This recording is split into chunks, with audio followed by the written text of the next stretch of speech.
Perilous, and they begin a 4-game set versus their fiercest rival, the Boston Red Sox. The Sox have reloaded, adding the powerful Manny Ramirez. Next, it's Ramirez and the Red Sox versus El Duque and the Yankees right here on Fox 5.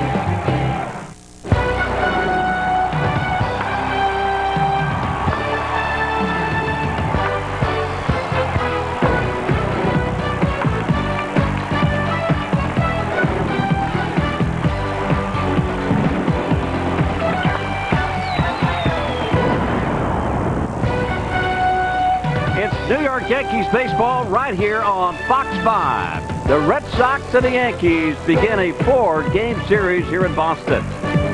And the pitching matchups for this evening and the first game, Orlando El Duque Hernandez making his second start of this year.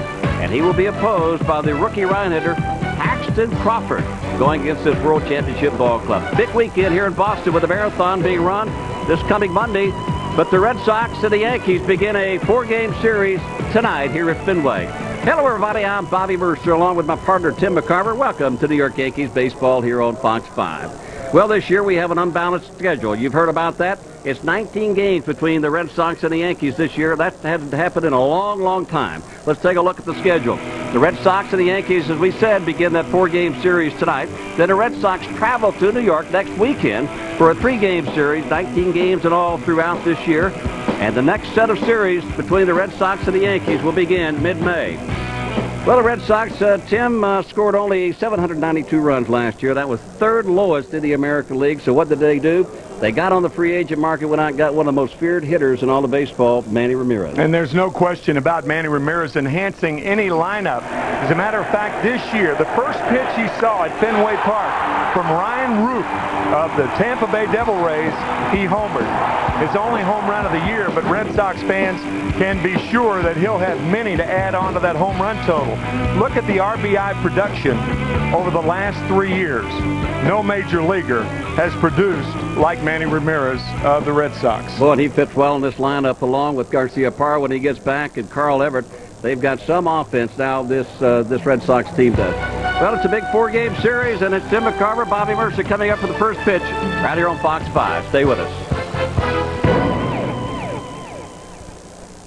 So, for your new Toyota Spokesman, we're looking for... Ooh, someone famous. An action guy. Who's this woman?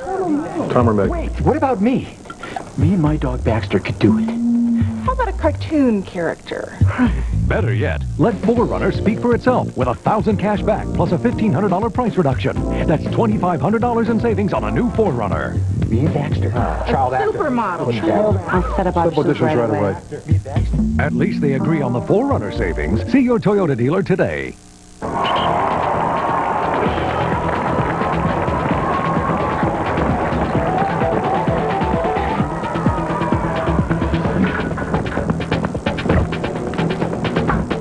Speed Pass from Mobile.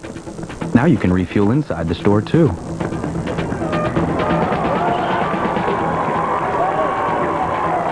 It's another way Mobile keeps you ahead.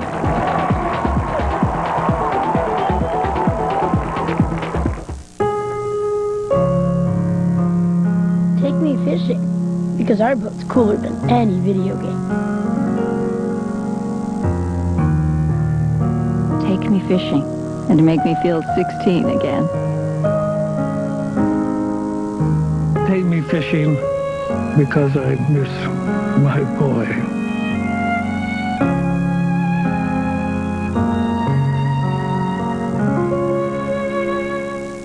Hey, how was your business trip to Chicago? Good. How was your week off? Great.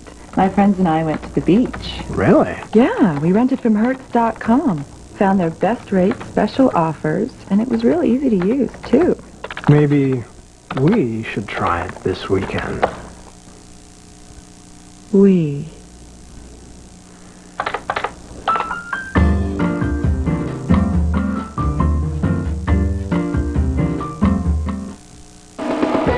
New York Yankees baseball on Fox 5 is brought to you at Part 5. Your tri-state quality Ford store, home to 5 of the 10 of the best sellers in America. 5 Budweiser with the crisp, clean, refreshing taste you'll find in no other beer. This Bud's for you.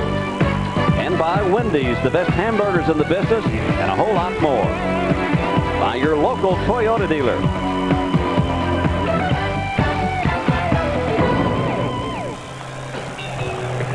Well, it is turned off. Beautiful here in New England. You can see the sunshine is out. It had been overcast this morning. A little drizzle, a little haze in the area, but it's a beautiful night for baseball as the right-hander rookie Paxton Crawford begins his warm-up toss. So let's take a look at the starting lineup for the Yankees. Brought to you by McDonald's. In left field, he'll get his first look at the Green Monster out there. Chuck Knobloch, Derek Jeter at shortstop. Paul O'Neill in right field. The designated hitter is David Justice. Jorge Posada, who has been on a tear back in the lineup tonight. The Yankees are glad that his back is allowing him to play. Tino Martinez at first base. Michael Coleman back in center field. Bernie Williams still with his father in Puerto Rico. Alfonso Soriano, who has gotten hot with the bat at second base, and Scott Brocious, who has really been on a tear early in the season. And we'll take a look at the Red Sox Lincoln Mercury defensive lineups. Troy O'Leary in left, Carl Everett in center, Trot Nixon the right fielder, Sean Hillebrand the third baseman, Mike Lansing at short, Jose Offerman the second baseman, Brian Daubach over at first, Scott Hatteberg behind the plate this evening, and Paxton Crawford on the mound. Paxton was 2-1 last year in 4 starts and had a very, very impressive start this year, working 7 innings, striking out 9 and walking 1.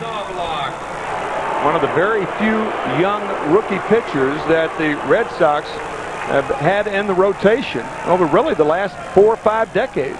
They haven't produced a whole lot of pitching in this organization for a long, long time. As Chuck Knobloch steps in, we are about ready to go. And the first pitch is a fastball down low. Knobloch batting .225.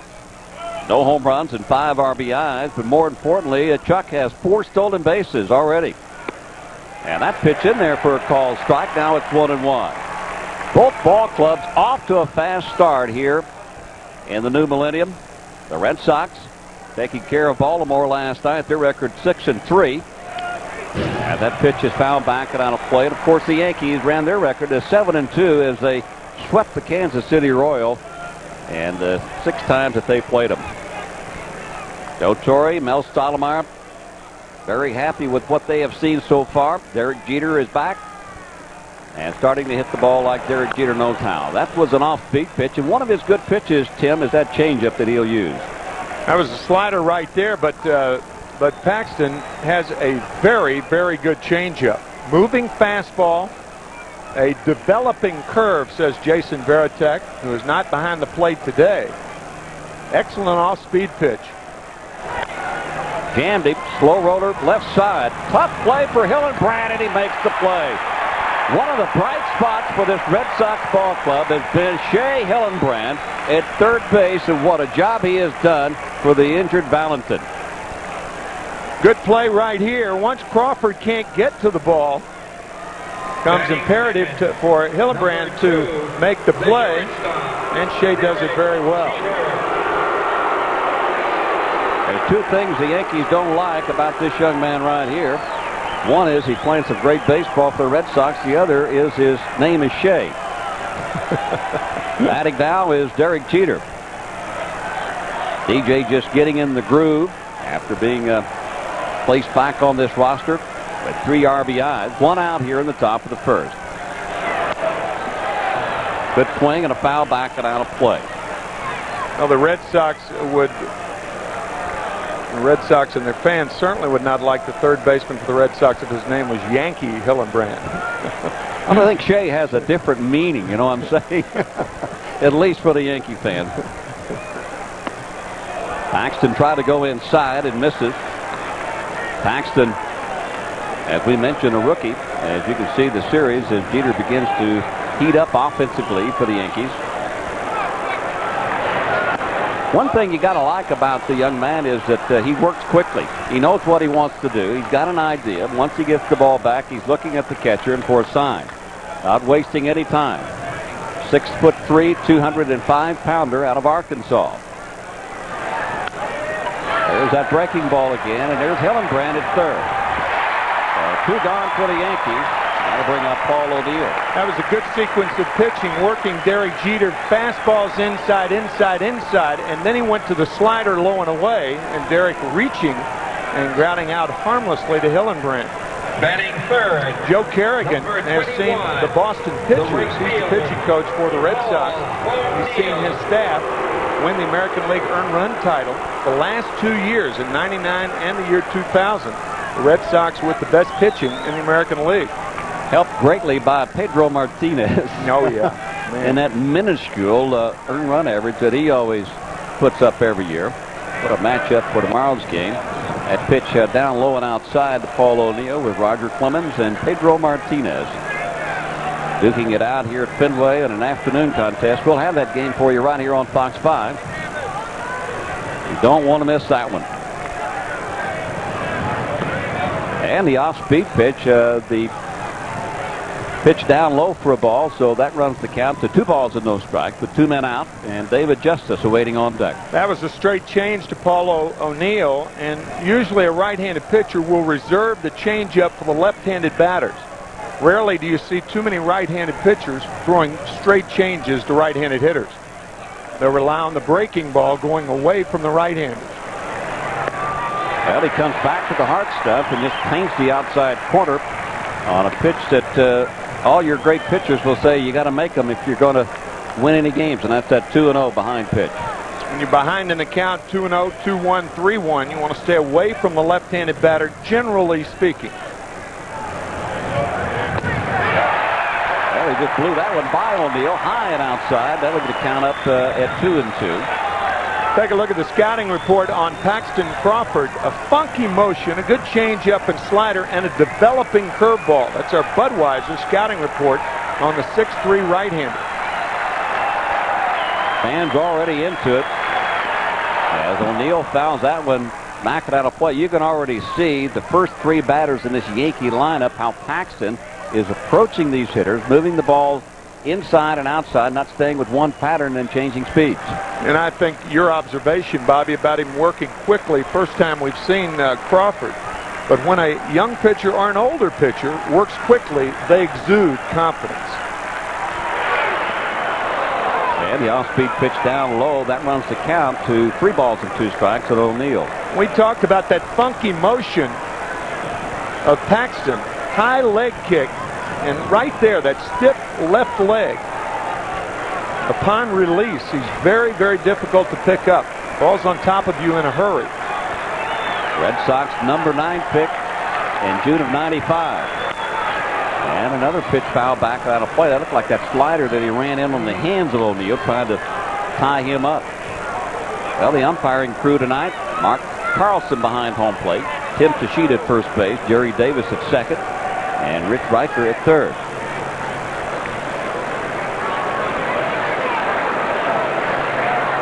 El Duque will try to bounce back from his first start tonight as he lost to the Blue Jays. That pitch is up high for ball 4, and the Yankees have their first base runner.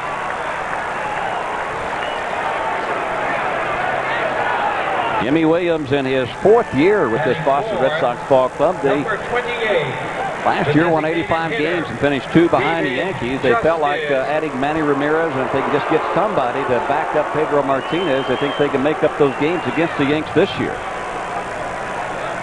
We'll just have to wait and see. They're going to have plenty of games to do it in with this unbalanced schedule. That's why it's so important to develop a young right arm like Paxton Crawford. It's imperative for organizations to continue to develop pitchers. Good pitch on the outside corner. Justice now down 0-1. Justice batting .412 early on this year and has a home run and 8 RBIs.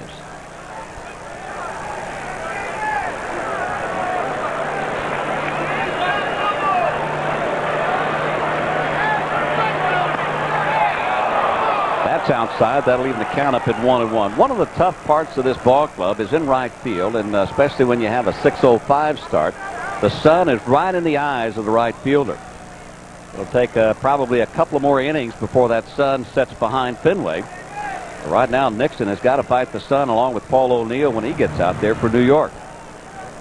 Trot Nixon standing in the shadow of Lou Piniella out there in right field. 1978, the great play that Lou Piniella made that saved the game for the Yankees, the Bucky Dent home run game. Bucky's home run off Mike Torres that people in this area will never, ever forget. Take it to the grave. Pretty much the start of this dynasty that the Yankees have built since that 78 series. And Lou saying to this day he didn't know how he caught it. He just thought he was in the right spot. He put the glove there and the ball went in.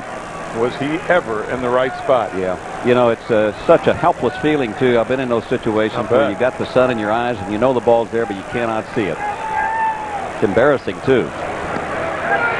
Good pitch on the outside corner to leave the count up at 2 balls and 2 strikes. There he is again. You saw him throw the fastball away to Paul O'Neill on a 2-0 count. And that's a two-seam fastball going away from David Justice. David thought it was outside, a very close pitch. Red Sox got the call.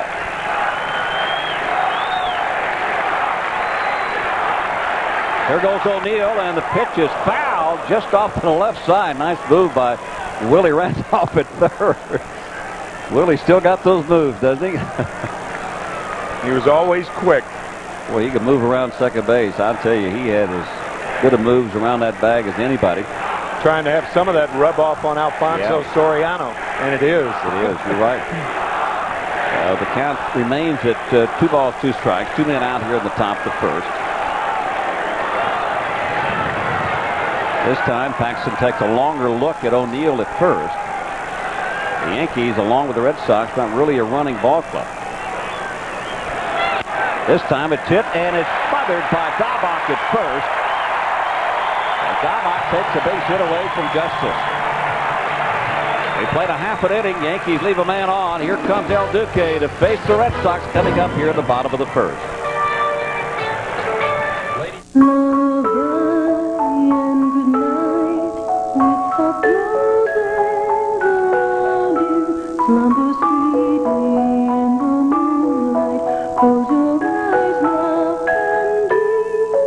Ford Windstar is the first minivan to earn the government's highest quadruple 5-star safety rating. Sleep tight. Now get a Windstar and get 0-9 financing for 60 months or $2,000 cash back. Visit your Tri-State Quality Ford store today.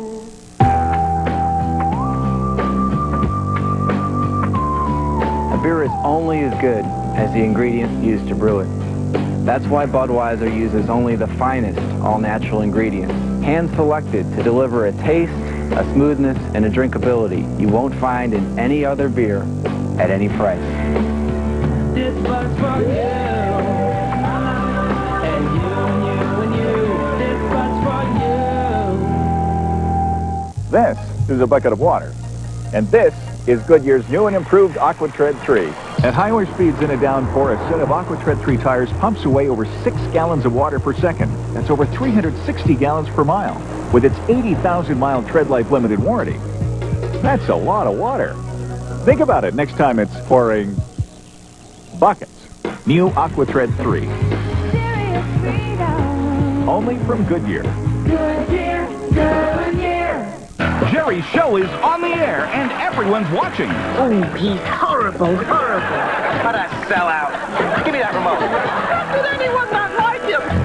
On the next Seinfeld. Tonight at 11 on Fox 5. El Duque taking his warm-up tosses to face this Boston Red Sox starting lineup. Brought to you by McDonald's. In right field, Trot Nixon, Jose Offerman will follow. Then Carl Everett, the former Yankee. Batting third, Manny Ramirez, the designated hitter. Troy O'Leary, the left fielder. Scott Hatteberg behind home plate. Shea Hillenbrand at third. Brian Daubach at first. And Mike Lansing, the shortstop.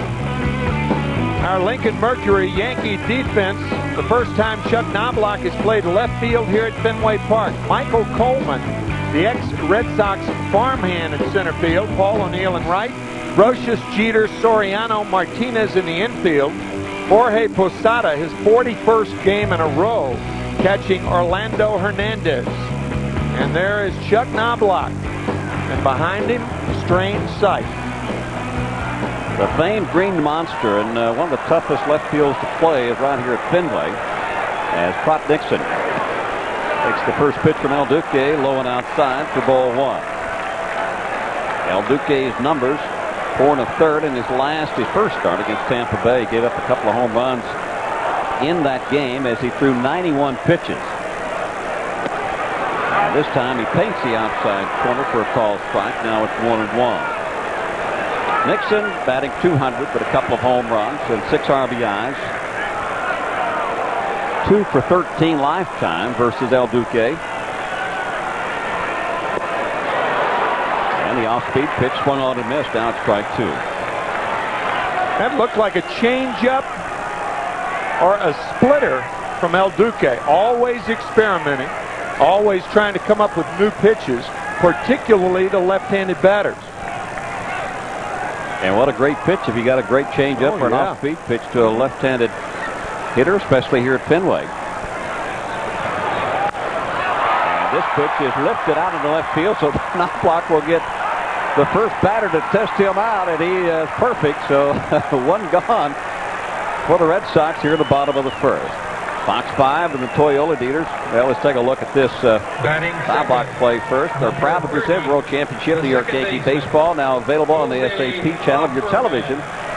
Please don't miss it. And there was no SAP or SAP on that fly ball. There is some wind at Fenway tonight, so that could cause some problems for the outfielders. Up high to Jose Offerman. Yeah, the flag blowing toward the right field line. The ball expected to carry well into right field, but fortunately for the pitchers, not well into left. You've really got to thump one to get it over the monster tonight. Yeah, we'll get a chance to talk more about that and maybe some of the things that Knopfloch would be facing for the first time. He was here early this afternoon taking lots of ground balls and fly balls from the Lee Mazzilli, working with him and some of the different things that happen in left field here at Fenway. I've just never seen Knopfloch smile as much as he is smiling these days. So that's down low to Offerman. 2 balls and 2 strikes to him. Offerman with Carl Everett waiting on deck. Offerman has hit safely in all 7 games that he has started. And the off-speed pitch down low, ball 3, 3, and 2.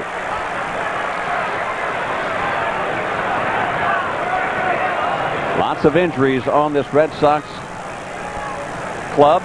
Garcia Parra, John Valentin at third. On the outside corner, a late call by the home plate umpire, and Jose Offerman will take a look. That will be recorded as the first strikeout for El Duque. You remember the 2-1 pitch to David Justice? Justice thought it was outside. Offerman thinks that is outside. Bobby, you're right. There was a delayed call by home plate umpire Mark Carlson. Posada actually sitting off the plate outside. Carlson with that delayed call. The Yankees get the call. And we've talked about this before. This is only our 3rd game of the year, but we've talked about the call on the outside part of the plate being more prominent this year, more so than the high strike that they're supposed to be calling.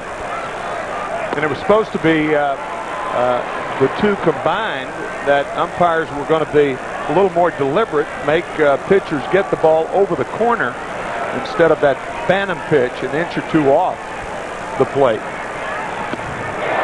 Swung on and missed at that pitch right in that area we were talking about is supposedly the new strike zone. So Carl Everett down 0-2. Well, that's where American League pitchers try to pitch Carl Everett in tight, both as a right-handed batter and a left-handed. Again, inside. Yeah, that's checked high and inside as you were talking about. So El Duque way out in front, no balls and 2 strikes, 2 men out. Everett with 34 home runs last year and 108 RBIs to go along with Manny Ramirez this year. And, of course, Garcia Parra, whenever he gets back.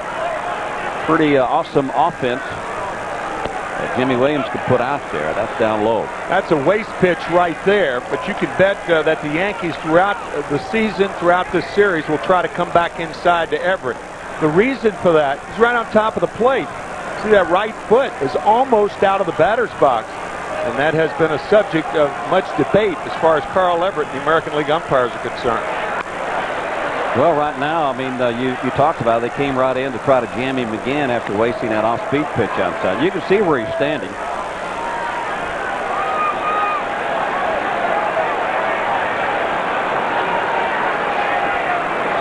That is borderline at best.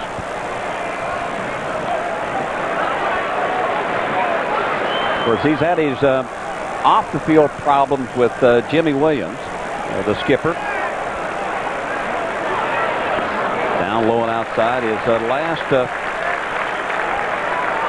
argument, I guess you would say, was missing a bus in spring training. Got fined some $97,000.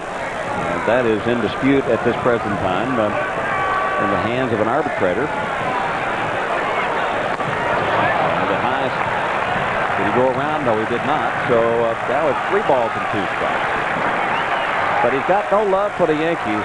Carl Everett. Everett was in the Yankee organization, a bright prospect. Dan Duquette looking on. The Yankees let him go in the expansion draft. Pitch foul back and out of play, and he has never forgotten it.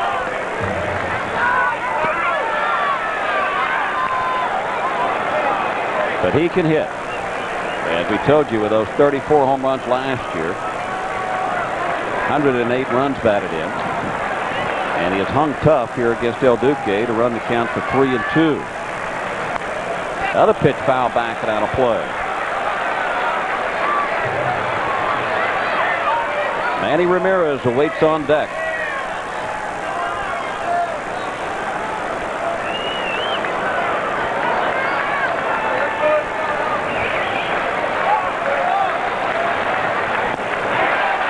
Down low and outside, ball 4 with 2 men out.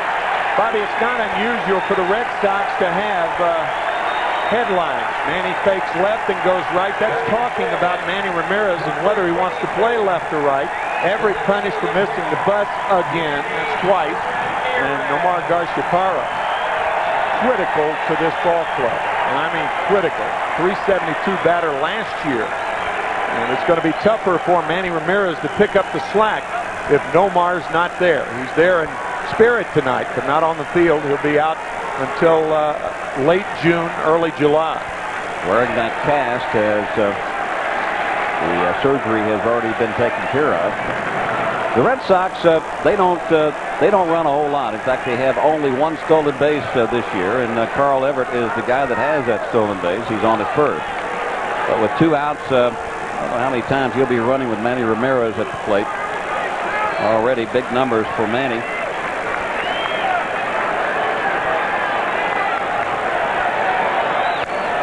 Good swing there. The thing about Ramirez is that he's not a one-dimensional hitter. He can hit the ball to all fields. He can hit mostly all the pitches. Not just a dead pull hitter that you would think a Rico Petrocelli would be here, that he was here when at third base for the Red Sox back in the 60s and 70s. You're right. He's a one-dimensional player, but he's not a one-dimensional hitter. He is not a good defensive player, not a good base runner, but he can flat hit. And that's outside. Well, you've heard a lot of players talk. Everybody compliments each other up and down the lineup. With a guy like Ramirez inserted in this lineup now, it just makes everybody a better hitter and a better player.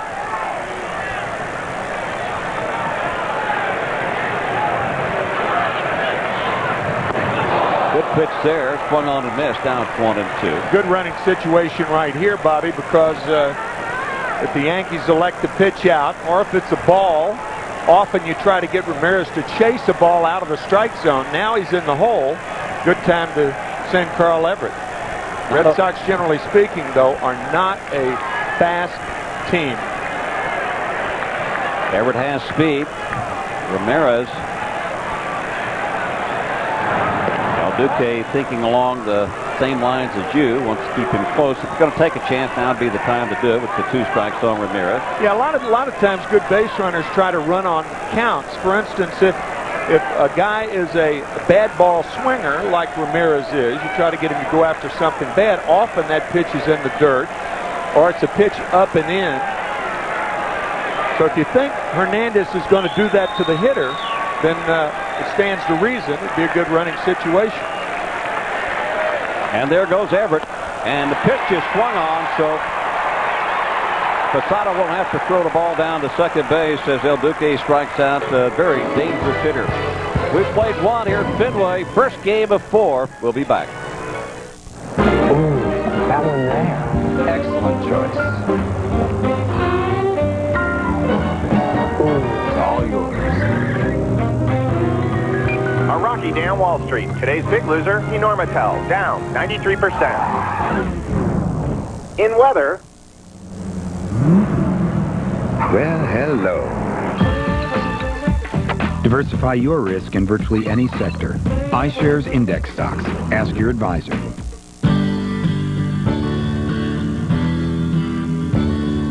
Let's have lunch where fresh tastes better. Hot and juicy, let's go together. When people want delicious variety made fresh, they turn to Wendy's 99-cent Super Value Menu. It's there for you.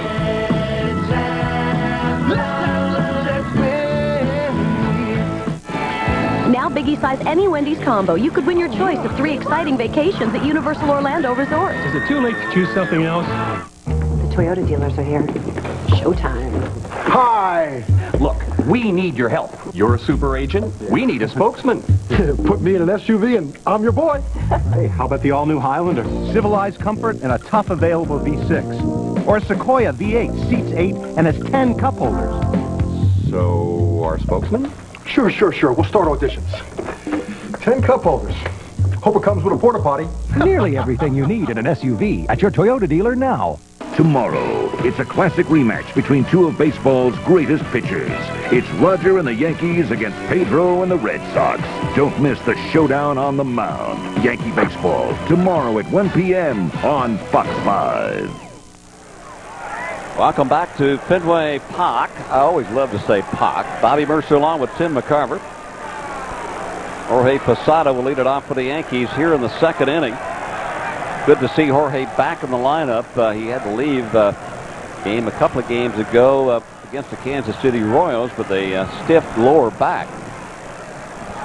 And Jorge has just been on a tear offensively with 4 home runs and 14 RBIs. Those 14 runs batted in lead the American League.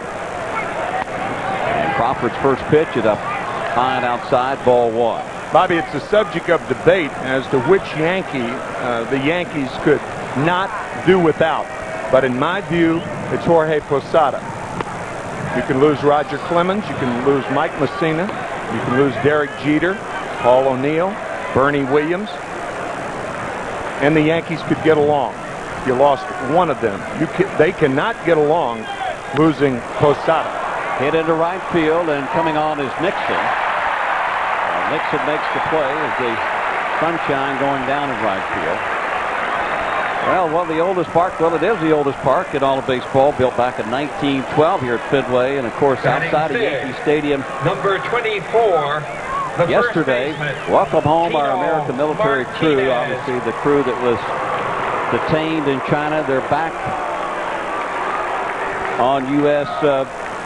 territory, and a nice gesture by the New York Yankees welcoming home our military crew. We're glad that they're back and they're all safe. So 1 out, and Tino Martinez.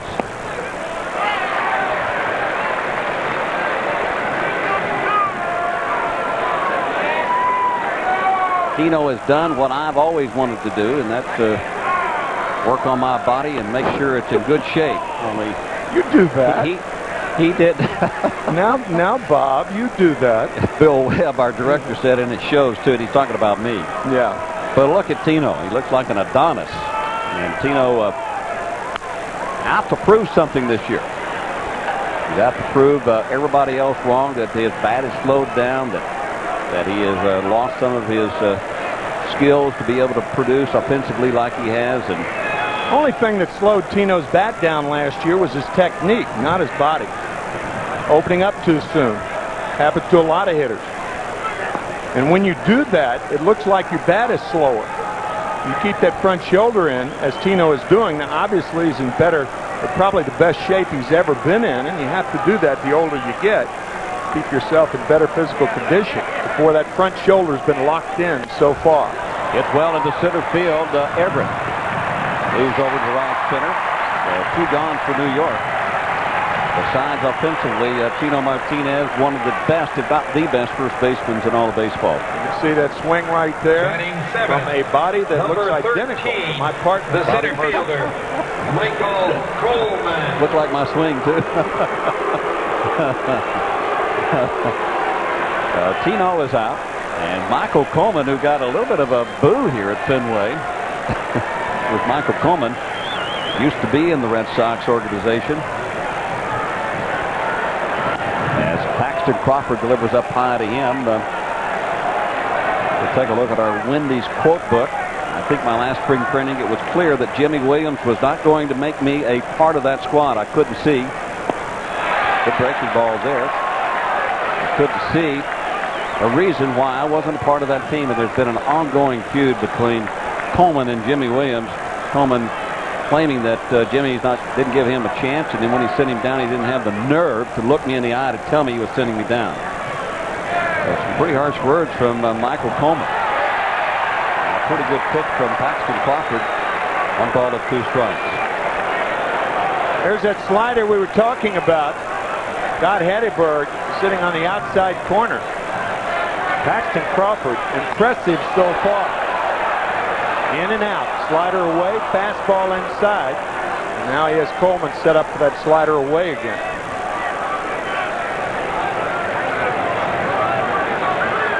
Don't expand the plate necessarily. You expand the hitter's thinking back outside. There he goes, back outside and with some juice on it too as he strikes out Coleman. That makes a lot of Boston Red Sox fan here at Fenway very, very happy. He has been impressive, no doubt about it. No score here between the Yankees and the Red Sox. Ladies and gentlemen. Rain, stop. Traffic, you.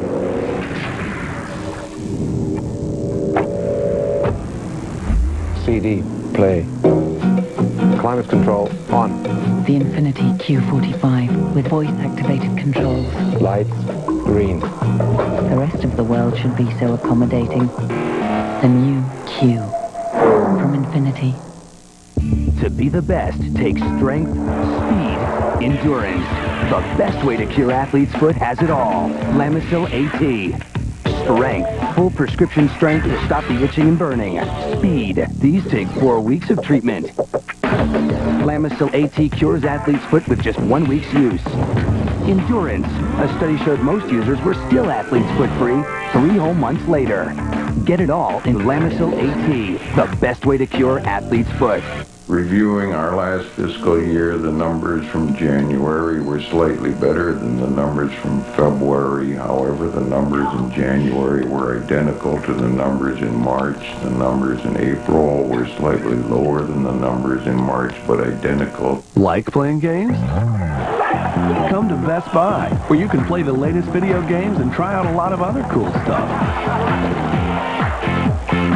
Best Buy. Go ahead, turn on the fun.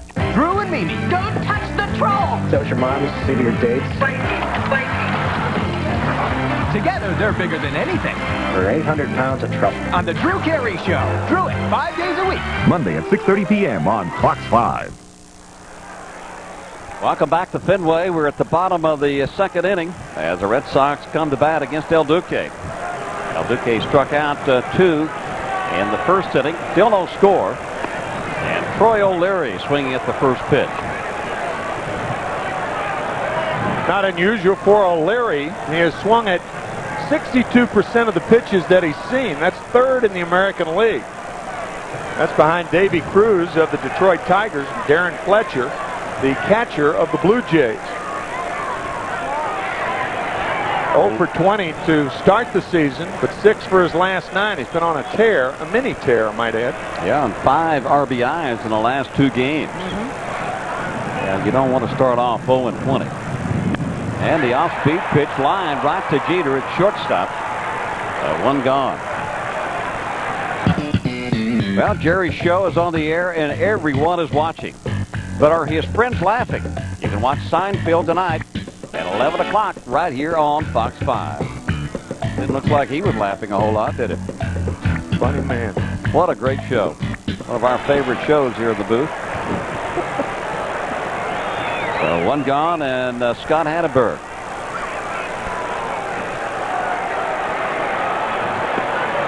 And a breaking ball, that little looping curve ball right on the outside corner.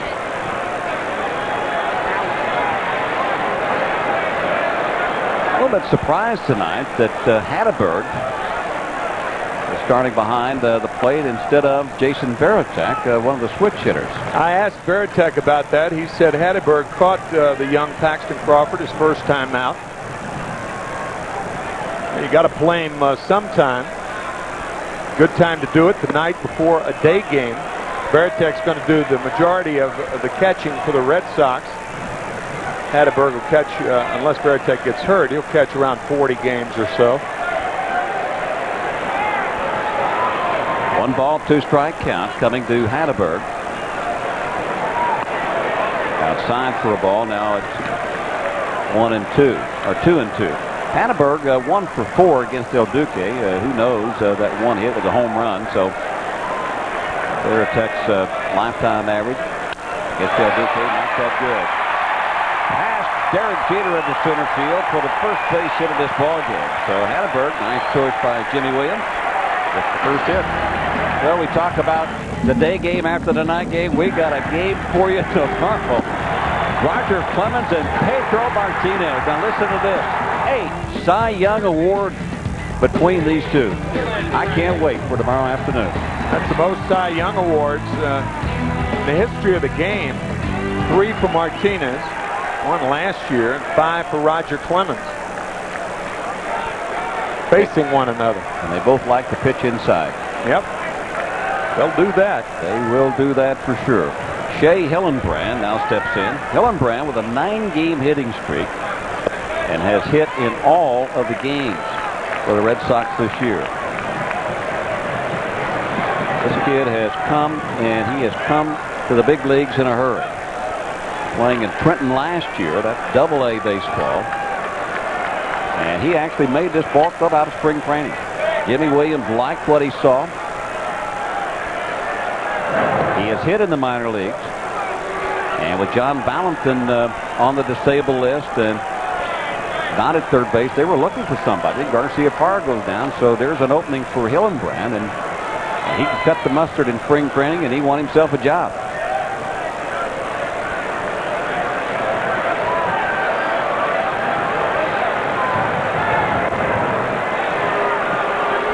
Hatteberg, no stolen bases this year. Yeah, I mean, he's not going to run unless it's part of a hit and run. But Hillenbrand is a hacker. He has not walked yet this year.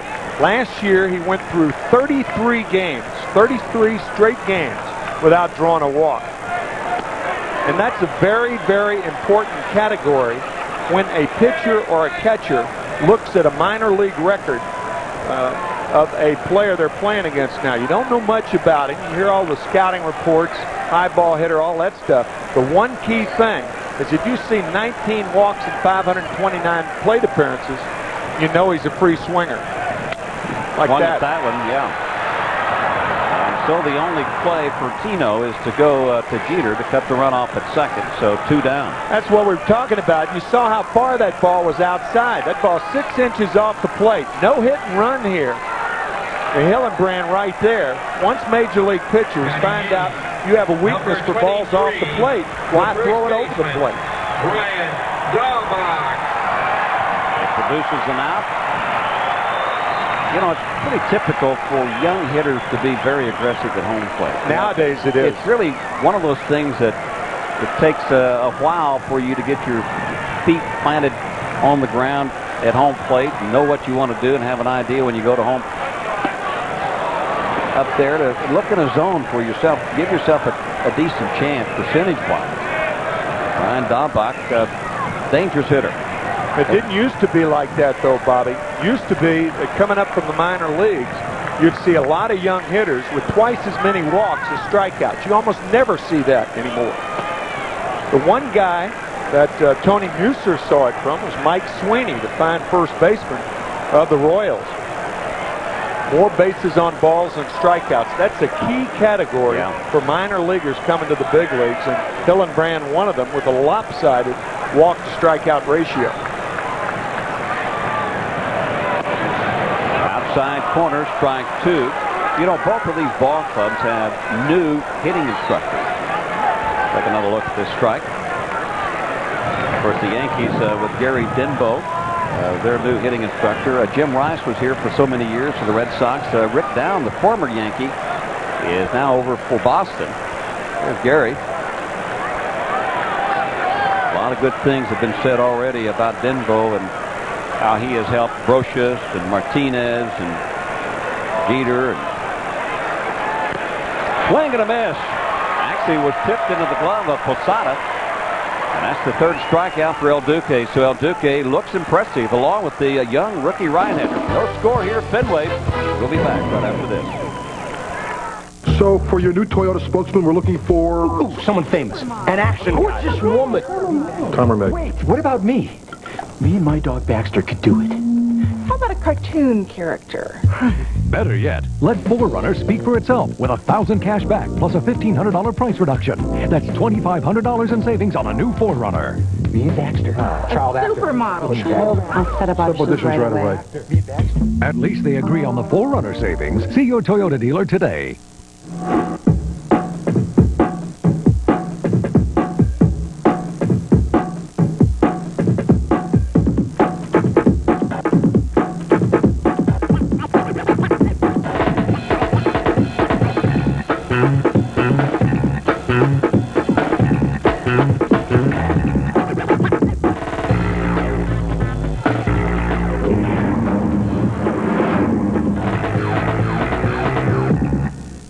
Forget the news at 11. It's beyond news. This is like Pearl Harbor or the Kennedy assassination. Watch the news at 10. Then watch Seinfeld at 11. I think it's a fantastic idea. The news at 10 and Seinfeld at 11. Tonight, only on Fox 5. MSG Network, home of New York Yankees baseball.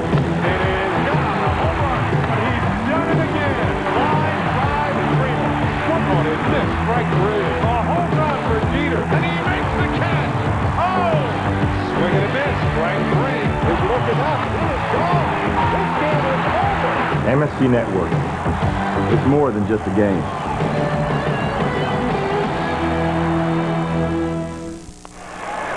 No score here in the top of the third inning. We told you about the matchup tomorrow. Pedro Martinez and Roger Clemens. And the Red Sox fans saying arigato to Hideo Nomo for his no-no. Second game of the season back on April 4th as Alfonso Soriano leads it off for the Yankees here in the third inning. And the guy that could probably, well, he's the only guy that I know that can speak their language is at the plate now, Soriano. Right. Even though Alfonso is from the Dominican Republic, he was drafted by the Japanese League. Japanese scouts were in the Dominican. They loved Soriano. The Yankees got wind of him. Soriano wanted to come to the United States to play. New York signed him. And his first 3 hits in the big leagues were home runs. What a night he had the other night in Kansas City. Yankees off yesterday, but on Wednesday night, Soriano 4 for 4 against the Royals. 1 ball, 2 strikes to Alfonso. Well, you were talking about walks as compared to at-bats. Soriano has no walks this year. Oh, yeah.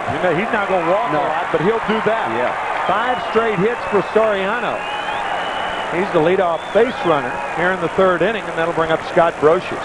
One of the things that Gary Denbo obviously has been working with Soriano on Batting 9, number 18, is going to the opposite field. the third baseman.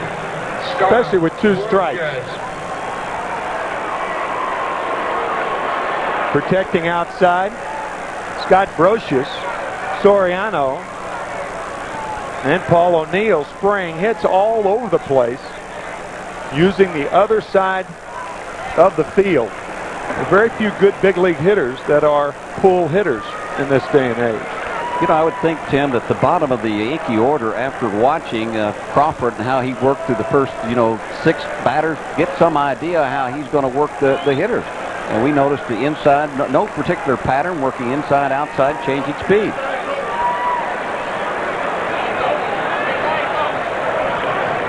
Soriano, along with Jeter and Knobloch, represent speed in the Yankee lineup. Joe Torre thinks Soriano's got a chance in 500 at bats to steal 30 or 35 bases a year. He has that type speed. Not running here. The Red Sox thought he was. So 1 ball and no strikes now to Brocious. And another dimension that Soriano can bring, because when you get on base and you have speed like that, well, the pitcher can't always concentrate totally on the hitter. He's got to worry about the runner. So it adds another element offensively.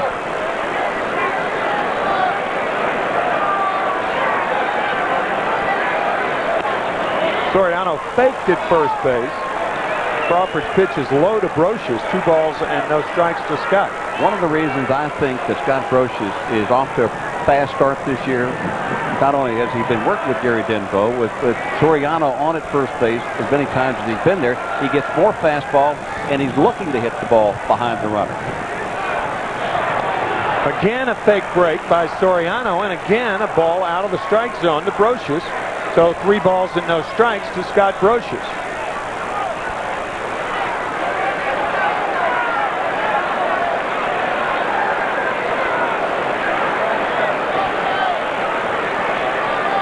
There's a strike, 3-1.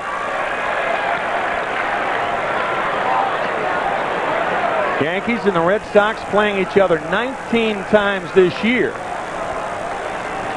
The last time they played each other, as many as 19 times, 1960. There goes Soriano, and this one fouled back. 3-2 now to Scott. So if Soriano was running 3-1, he'll run 3-2. 1960. Yeah. Well, everybody applauding baseball, you know, going back to the unbalanced schedule, because Joe Torre complained, you know, the last 2 or 3 years, the fact that they didn't play enough times within their own division. If you're going to have to beat somebody, you got to play more games against the guys that you play in your division. There goes Soriano. Brocious fouls it off again, so still 3-2 to Scott. And I think you know, Red Sox, everybody else relishes the opportunity now to play the Yankees more time, because the Yankees, they have the target on them. I mean, they've got the bullseye. Everybody is targeted the Yankees to beat them if they're going to get to the World Series. Pitching matchups for the weekend. Roger Clemens, Pedro Martinez tomorrow at 1:05. We'll be on the air at 1 o'clock. Andy Pettit, the left-hander, against Tadeo Nomo. And then Mike Mussina going for the Yankees on Monday. And this one outside, so Brocious walks with Soriano running. So the Yankees threatening here at the top of the 3rd inning. Well, there's nothing funny about paying your taxes. So this Sunday, don't. No, I was only kidding. So this Sunday, Fox guarantees you a night of comedy relief. Catch The Simpsons Sunday at 8 o'clock right here on Fox 5. Sunday is time to whip out, big boy. Got to pay your taxes. Actually, you got till That's Tuesday. right. You got till midnight Monday, I think. Midnight Monday, right. Because of a holiday. Yep. Sunday and the IRS day come on the same day. Here's Knobloch with 2 on and nobody out in the 3rd of the scoreless ball game, and a good slider from Crawford. Strike 1 to Chuck, who grounded to 3rd on a nice play by Hillenbrand in the 1st inning.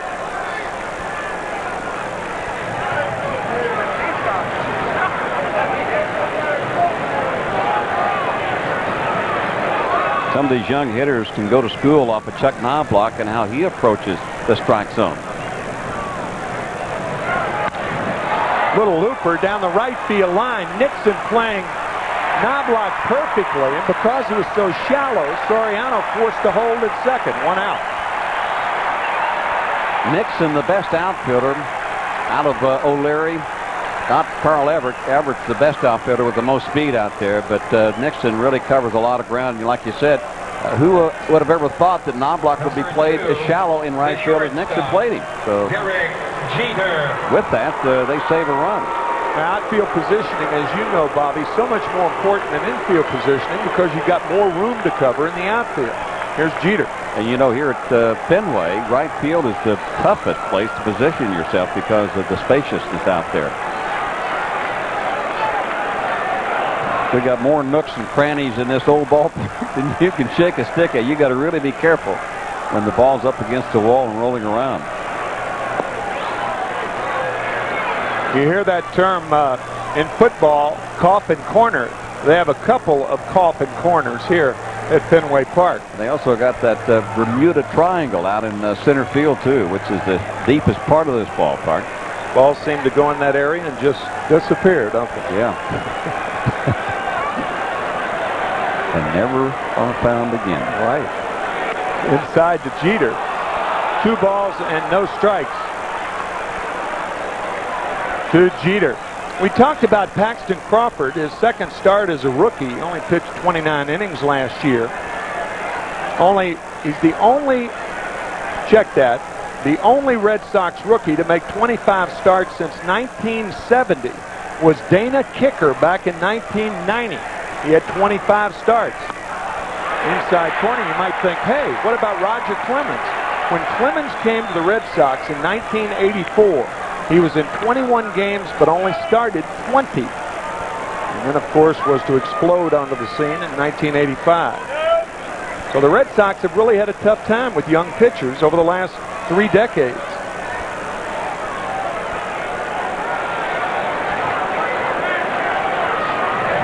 Two balls, a strike to Jeter, 2 on. Even though Soriano is on at second, Crawford giving him a look, and we've seen Joe Torre and Don Zimmer put the hit and run on in situations like this with Jeter before.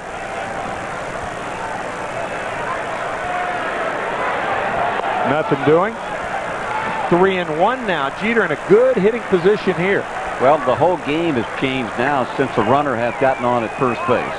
Crawford seems to start to nibble now with runners on at first. Doesn't want to make a mistake, and his whole pattern has changed a bit. But one of the things that the Red Sox liked about him when he jumped from Double-A to the majors was his poise on the mound and how he handled situations such as this here.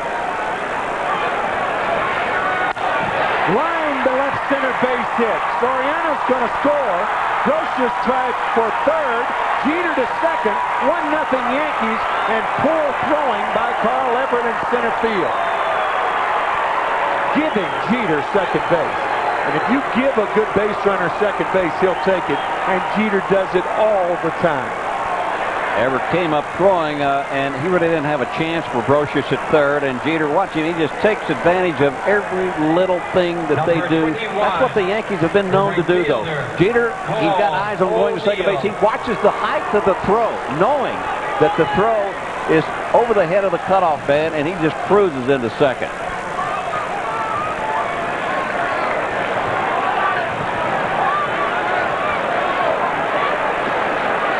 Paul O'Neill, the batter. First base is open. 1-0 Yankees, only 1 out. This one popped up.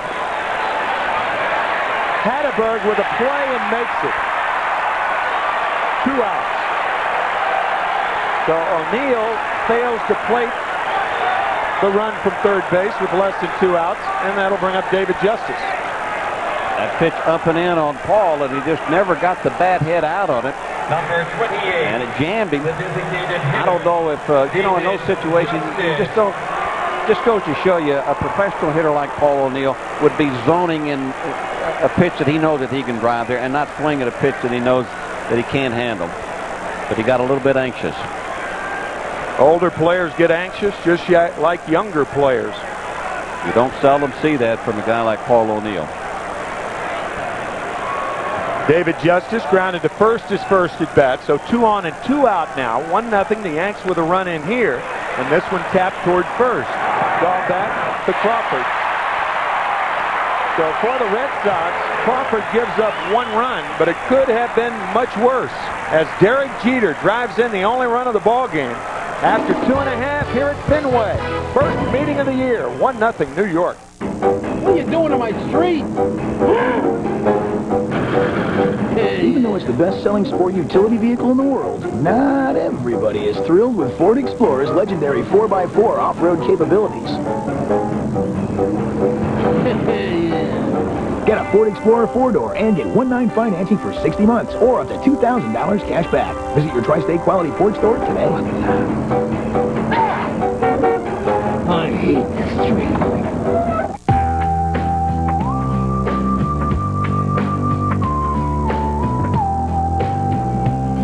is like a natural food product. The fresher it is, the better it tastes. That's why Budweiser has 12 local breweries right here in the United States. So you know, our beer will always be fresh. This one's for you. And you and you and you. This one's for you. Come on, they're not in the house. I'm going to give you a serious timeout. Honey, we're pregnant. Oh, okay. What?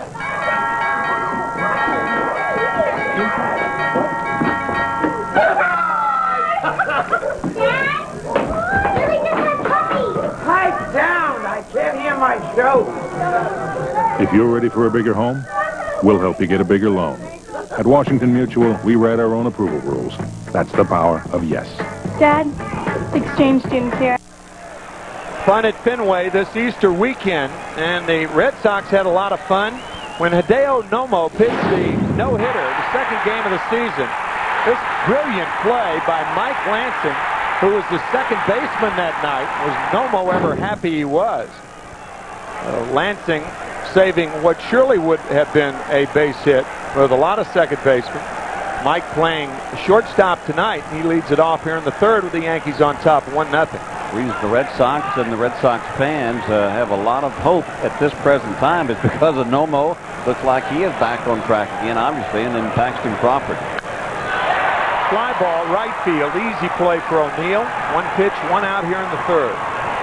Boston has enough offense. It was their pitching, their starting pitching, that they were worried about. So if everything stays in line with what has happened early on, of course, there's a lot of game to be played. Todd Nixon now the batter. That, by the way, was Hideo Nomo's second no-hitter in a relatively short time, only 6 years in the major leagues. Rookie of the year for the Los Angeles Dodgers back in 1995. Pitched the first no-hitter at Coors Field in '97. I truly believe, partner, that the high strike zone this year has helped Nomo more than anybody else, because guys like Nomo, he uses that high fastball more than anybody to set up the split-fingered fastball that's really diving on him at this present time. But the high strike, I think, has really helped him out. It's going to help a guy like Nomo. It's going to help a guy like Roger Clemens. Right. Fastball strike right there, a high fastball. It's 1-1 to Trot Nixon.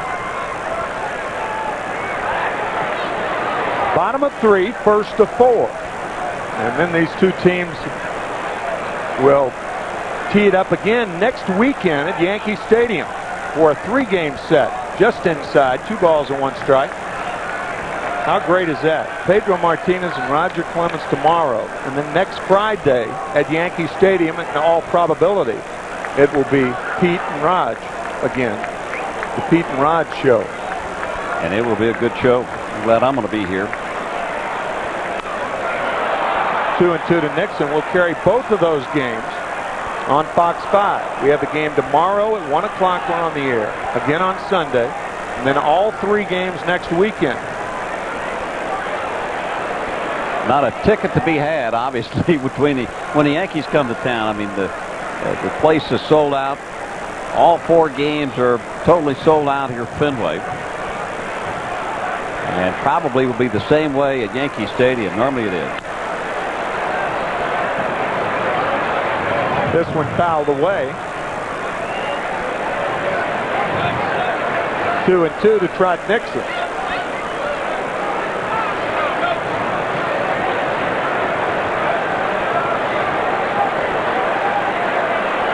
The possibility, I'm alerted by the truck, that Clemens and Martinez may face one another next Friday. There's also a possibility that they may pitch on Thursday, since that'll be the 5th day.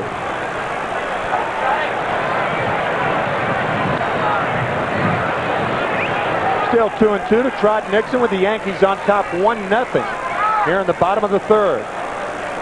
I was talking to Stottlemyre before today's ball game, asking him about that pitch count. You know, when El Duque started at Yankee Stadium, because there was some thought about him throwing 70 to 80 pitches, no more than 80. He threw 91, and he said he just felt good. But I said, well, what about this time here? Is he sore, or was there any problem? He said, no problems. In fact, I think he'll be helped by that additional day's rest that he got with the off day. Low, it squirts through Posada. Full count now to Trot Nixon. 1 out, nobody on. Here at Fenway Park. Bobby mentioned the oldest ballpark in baseball, and it certainly is that.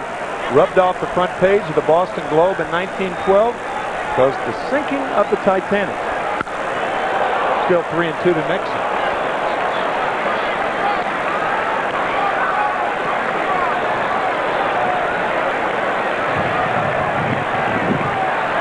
Speaking of that date, this week in Yankee history, April 11, 1912, the pinstripes first appeared on the New York Highlanders uniform. No pinstripes on the road uniforms of the Yankees this day and age. And a foul tip, so Nixon stays alive. Well, we've seen Fenway Park. I have many games. There's just so many memories here that Yankee fans, Yankee players have gone through here. You start with the Babe Ruth trade, you know, by the Red Sox to the Yankees, and you can just go on from there. And this rivalry has just been strong for many, many years, and will continue to be that way. Fouled away. One of the best rivalries in all of baseball, obviously. Cardinals and Cubs, another good rivalry. The Dodgers and Giants, a lesser rivalry. But I'd say Cardinals and Cubs, Yankees and Red Sox. You know, when you talk about rivalries, sometimes there are those vicious rivalries, you know, and I think this is kind of a vicious rivalry. So is the Cardinals and Cubs. Yeah, the Cardinals and the Cubs, they have no love lost for each other either. When you get the fans involved. Yeah. I'd have to say slight edge, Yankees and Red Sox, however. Good at bat by Trot Nixon as he trots to first with 1 out. Folks, this copyrighted telecast is authorized under rights granted by the New York Yankees solely for private, non-commercial use of our audience. Any publication, reproduction, retransmission, or other use of pictures, descriptions, and accounts of this game without the express written consent of the New York Yankees and WNYW Fox 5 is prohibited. With Bobby Mercer, Tim McCarver, as we see Jose Offerman, the second baseman, the batter with 1 on, 1 out. 1-0 Yankees. There goes the runner. A little looper into left field. Knobloch on, and it bounces in front of him. Nixon had taken off with the crack of the bat. Offerman with a delayed swing. The ball dumping in front of Knobloch. Had Nixon kept going, he ends up on third base. Yeah, the ball is off the end of the bat from Offerman, and the wind blowing from left field to right field held that ball up. Otherwise, I think Chuck, when he first started, he thought he could catch it, and then the ball just died on him. We talked about that wind earlier, Bobby, and that is an excellent point. I think that wind was the difference between a base hit then and a double play, and perhaps a double play. Keep in mind, Derek Jeter was covering. That's a ball that Jeter often will go out and catch when it's that close to the infield, but because he was covering, the ball was allowed to hit in front of Knobloch. Good point. And here's Carl Everett.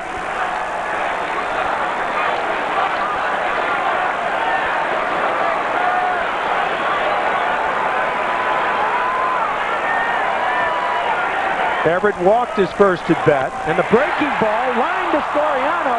Had Soriano gone to second, he has the sure out as Nixon bit, trying to get that good jump over there. As it stands, a line out by Everett, 2 away. Oh, that ball just turned Soriano all the way around, and he just didn't see it. He was looking. Watch when he turned around here. If he looks at second right there, they're going to double Nixon off at second base. But his thought once he got turned all the way around was to go back to Martinez at first. Watch the runner at second. He is a dead duck there if Soriano throws back to Jeter. So the middle infield very much involved in this inning. Soriano electing to go to first. And there was no throw. Had he gone to second, the Yankees are out of the inning. And Derek Jeter covering with Trot Nixon running. And here's Manny Ramirez. So the Red Sox still alive here in the third. Ball one. Here's what we were talking about with Nixon running. Look at Derek Jeter, who is covering on the play. Normally, Jeter would make that play on a ball that drops in front of Knobloch. But because he was covering, that allowed a base hit to Offerman. So lots happening around the middle of the infield here, but yet the Red Sox haven't scored yet. 1 ball, no strikes to Ramirez. Yeah, and it looked like it was a hit and run put on by Jimmy Williams, so he catches Jeter covering at second base. When you don't have a whole lot of speed, you will do a lot more hitting and running, or running and hitting. But this is a situation for which they got Manny Ramirez. Outside, 2 balls, no strikes now to Ramirez. 1 home run on the year. Very dangerous hitter. Not only is Ramirez, as Stottlemyre knows, and all this pitching staff knows of the Yankees, he hits for a high average, along with all that great power that he produces. Manny hit 358, I think, last year.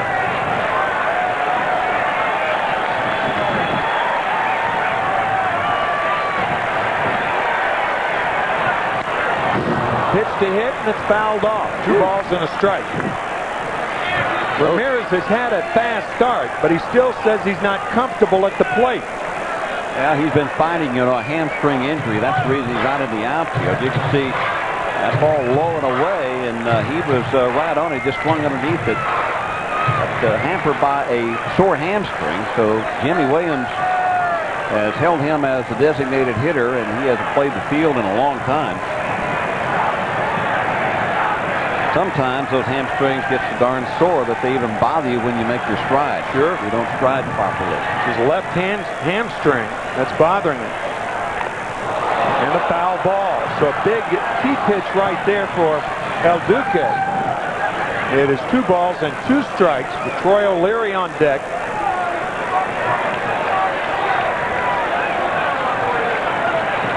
Two on, 2 out, 1-0 New York. First of 4 here at Fenway, and the first of 19 during the season. Talked about Ramirez and his high average overall during the year. He only has hit .235 against El Duque during his career, but he's got 3 home runs. 3 of the 4 hits, home runs.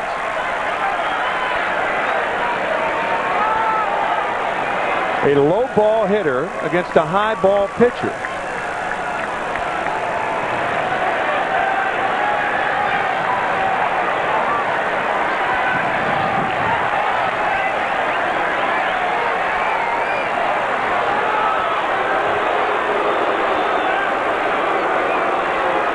Nixon on at second base, Offerman on at first.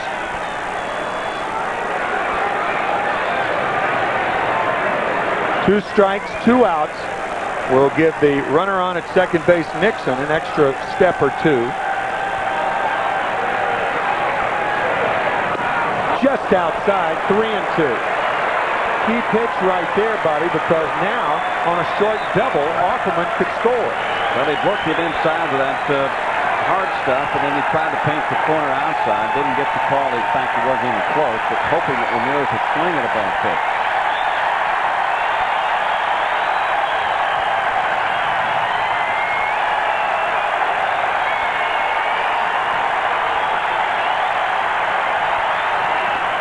Got him on strikes. The Yankees hopeful that Ramirez hamstring heals in about 10 days. That's when the first plateau will be through. 1-0 Yankees. Legendary Jeep vehicles continue to receive more and more and more awards. Now it's time to reward you with the Jeep Rewards Program. For a limited time, you can get 0.9% APR financing or a $2,000 cash allowance on both Jeep Grand Cherokee and Cherokee. So reward yourself today. Drive home one of our award winners. It's better than taking home a trophy. See your Jeep dealer today. Come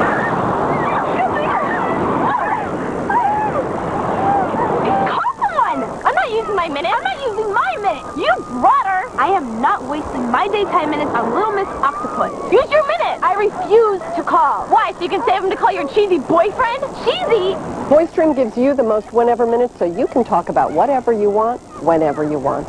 500 whenever minutes, only from VoiceStream. Looks like the VoiceStream challenge is on. The New York Lotto jackpot is now $12 million.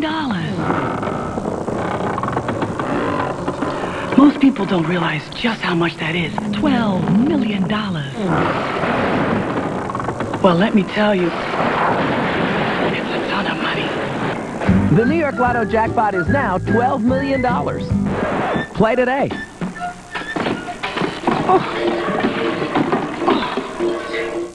When I drive with this little guy, I drive with confidence because I trust my brakes to Meineke. At Meineke, you'll get a lot, but you won't pay a lot. Yankees highlights and more. Join us for the Fox 5 10 o'clock news. Good night. Good ball game so far here at Fenway Park. 1-0 Yankees here in the top of the fourth inning, and Jorge Posada leads it off. Jorge flied to right his first at bat.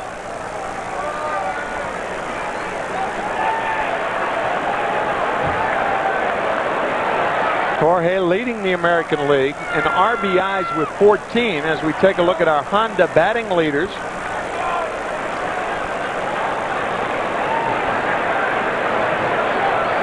Yankees with 10 home runs back in '99.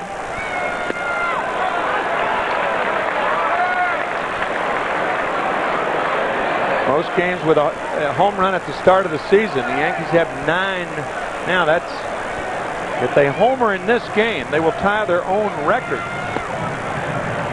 The team with the most home runs at the beginning of the season, the Chicago Cubs, back in 1954, they opened the season with a 13-game streak of home runs.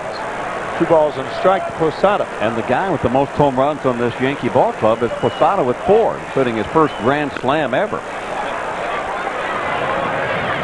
How about the offensive numbers this week by New York? 16 runs against the Blue Jays to salvage at Game 3 of the Blue Jays series, then 13 against the Royals on Monday, and then 9, and then 8. What they're batting with runners in scoring position, 453. They'd like to keep that up for the whole year.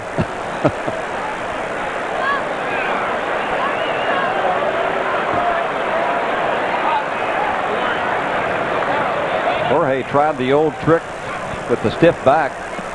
Of course, when you go on the road, you don't really know what kind of bed you're going to get. Sometimes you get a hard bed. Sometimes you get a soft bed.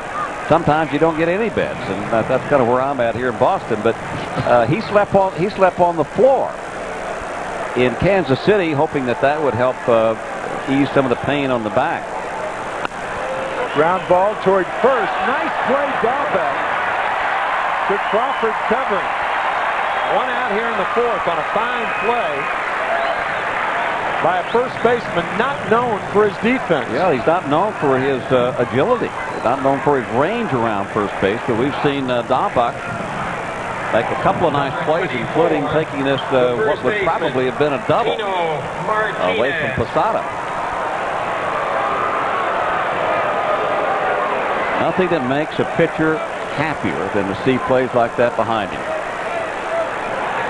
Tino Martinez, the batter, here in the fourth inning with 1 on, nobody out. The fastball is low. And remind me to not be informed of the hotel at which you are staying here in Boston. I'm not. Man without a bed, poor thing. Fastball is high. 2 balls and no strikes to Tino. Check my eyes out. Bad balls Swollen. tonight, huh? Yeah, swollen. Yeah. But I don't have a bad back. Fly ball, left field. O'Leary can't get to it. He ran out of room. 2 balls and a strike to Tino Martinez. For the latest and late-breaking news, plus Yankee post-game highlights, interviews, and more, watch John Rowland and Rossano Scotto on the Fox 5 10 o'clock news tonight, following our broadcast.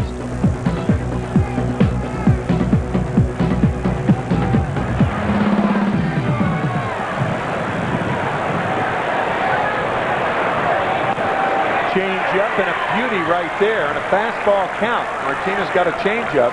2-2 to Tino. And the changeup is designed to keep the hitter off balance. Look, you can see where Tino was. He was already spent. The knees were bent. There's no way he could swing at it.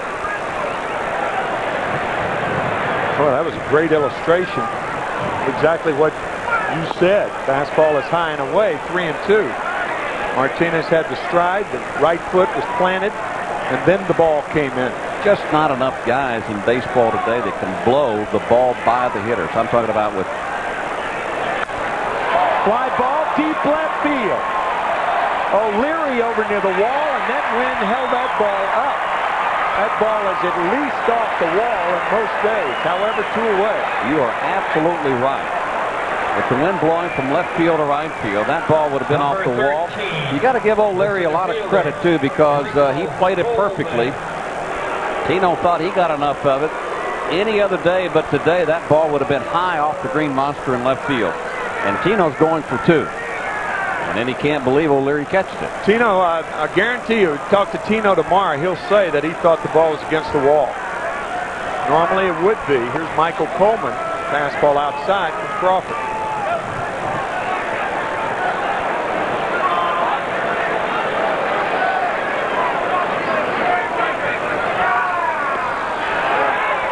Slider, 1-1 to Coleman. Paxton Crawford, only 24 years old, is wearing the Boston record on his back. The Red Sox are 6-3. That's a number that was doled out to the youngster. But if he keeps pitching like this, and he looks to be a keeper, he's going to have a lower number in no time. In no time. And that's what they have liked about Crawford. And the first time that he came to the majors out of AA ball was Joe Kerrigan said, I couldn't believe the poise that he had and the control that he had with his pitches. Ball and 2 strikes to Coleman. Fouls this one back. Still 1-2 to Michael.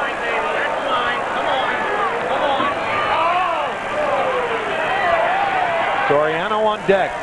1-0 Yankees here in the 4th. The biggest thing for young players when they first arrive is to feel comfortable.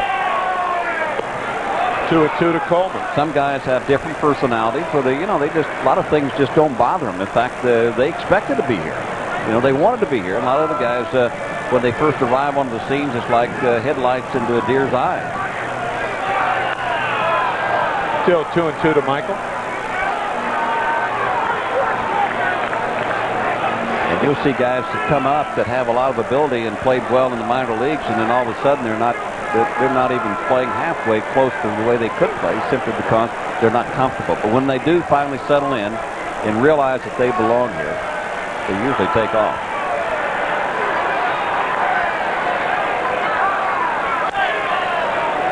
Still 2-2 to Coleman. It's easy to say that major league players put their pants on the same as you do, but it's tough to believe that if you're a young pitcher or a young outfielder or an infielder. I know when I first came up, I felt comfortable at shortstop, but the Yankees didn't feel that comfortable with me at short.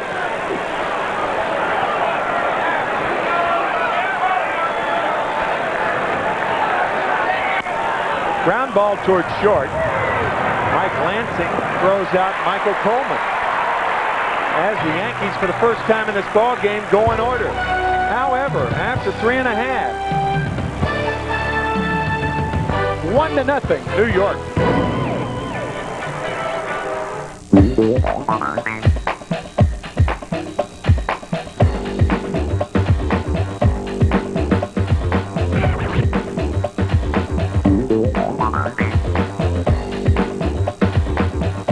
Just imagine.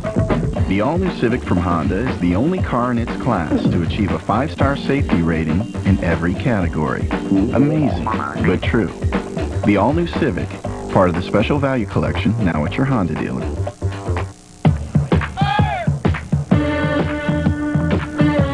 Take it from a company who's always loved this game, who manages the assets of major league clubs and finances everything from the making of baseball gloves to the building of stadiums, and who last season became the official sponsor of Major League Baseball. There is nothing like the first time you make it to the majors.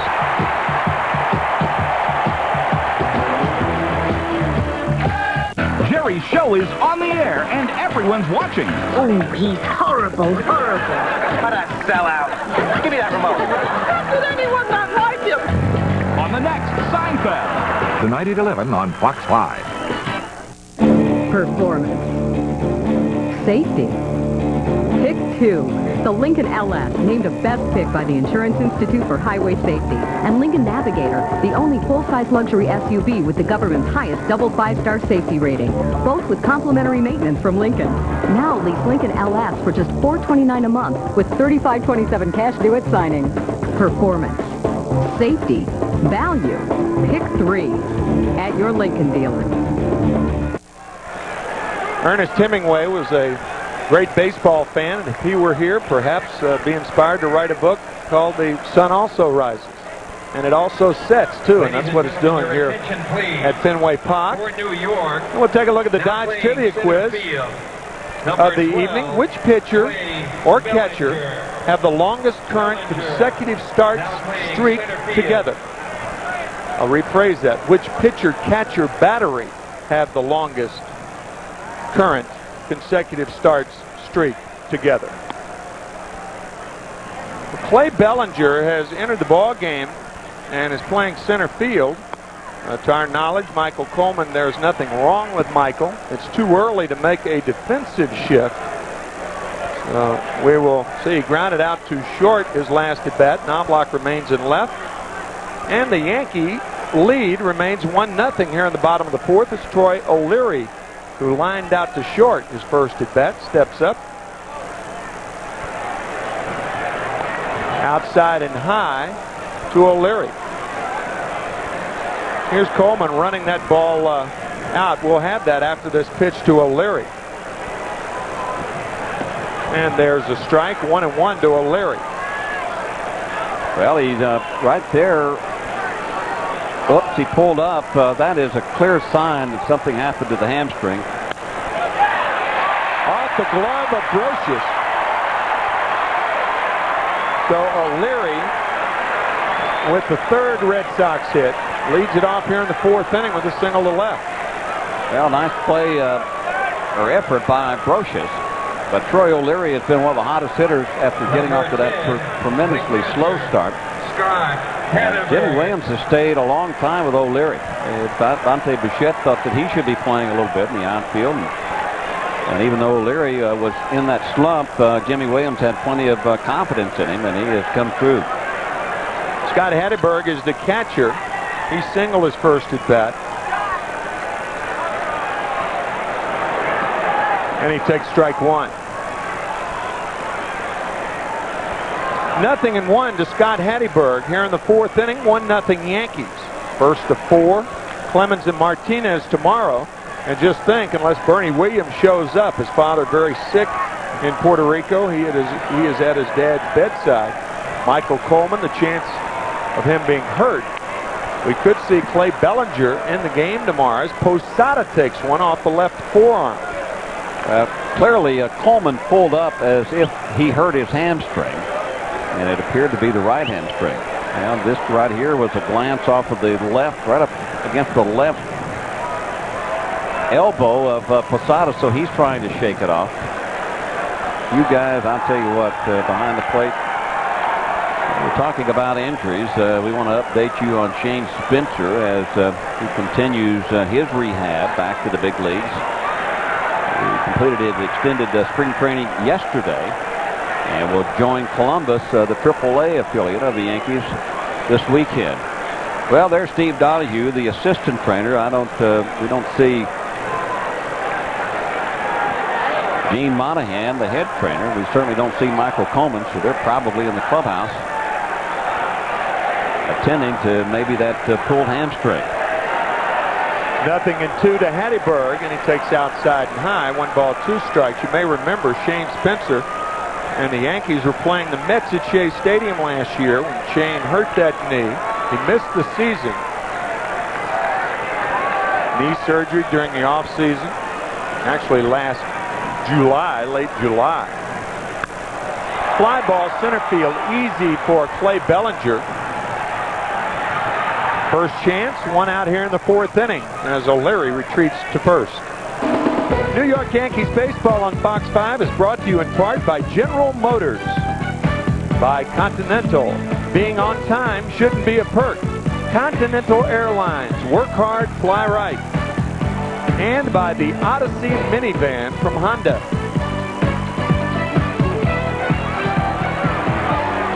Mercer McCarver from Fenway. That's concise enough, isn't it? I was 3 hours late coming into Boston last night, but I wasn't on Continental. Should have been. Yeah. Hang with him, partner. Shea Hillenbrand, the fine third baseman of the Red Sox. Well, we talked about your hotel room that has no bed, and now your 3-hour late flight. Is there anything else personal that you'd like to share with the New York audience? Later on. I need to talk to you about something. Breaking ball in for a strike. 0-1 to Hillenbrand.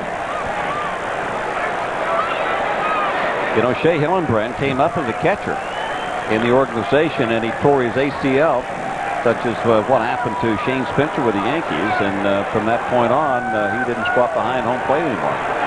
He found himself at third base. Way outside to Shea. It's 1-1 to Hillenbrand. Signed as a catcher. Then they moved him to shortstop after the knee injury. As you see Brian Daubach on deck. He's played the outfield. They hope he settles in at third base. He made 33 errors at shortstop 5 years ago when he broke in. That was in about 65 games. 33 errors. But when you talk about Shea right now, he is a young hitter that's adapting defensively to third base. 2 balls and a strike, and anybody in baseball will tell you that that is a tough thing to do here at Fenway Park and in Boston. Really any place in the Northeast corridor. But what an opportunity for the young man, too, with Valentin down. And a lot of times that's the way you find out what your farm system has, is when you have an injury and you're forced to put somebody in there that's just kind of on the brink of breaking into the big league. What a situation, good situation to put Jimmy Williams in, though. Well, the Red Sox, after Valentin went down 2 years ago, they tried young Wilton Barris, who looked like a good-looking player. Barris hit .287 and a handful of at-bats. That first year he was with the team. And then last year, he did not endear himself to Jimmy Williams, fell off offensively. So now Hillenbrand gets the shot. And another thing that's happened, what you talked about, is so positive. And Clay Bellinger, what a student now of being able to play so many different positions. It just puts another notch in your belt when you can do that, like Hillenbrand has done.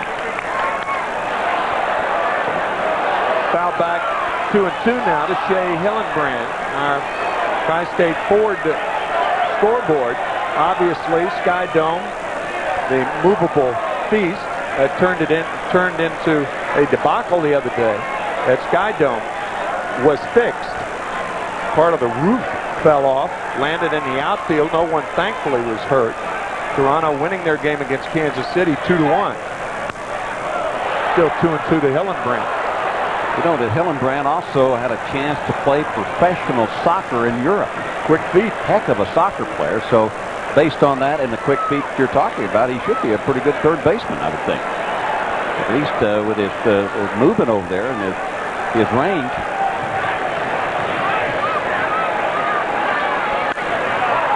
Popped up right side. Soriano giving chase. Paul O'Neill now in. There are 2 outs. O'Leary led off this inning with a base hit. Then Hedberg flied to center, and Hillenbrand flied to right. And that'll bring up Brian Daubach, the first baseman. The reason right-handed hitters don't hit well against Del Duque is because he just keeps them off balance. They don't pick the ball up off of him. The rookie Hillenbrand, I mean, way out in front on it looked like a breaking ball that kind of hung a little bit, but because of the pitches that Del Duque had thrown to him prior to that, set that pitch up. Right-handed batters batting only .190 against Del Duque last year. Left-handers, another story. Here's Daubach.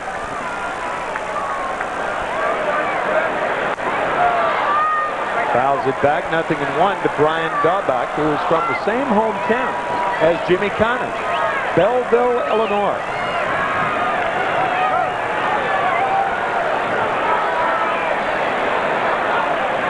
I know one thing, he's got power to all parts of this field, and one of the things that Rick Down talked to him about, keep it simple. Don't make it so difficult when you go to home plate. Try to take an all-the-field attitude. He does, and lines one into right.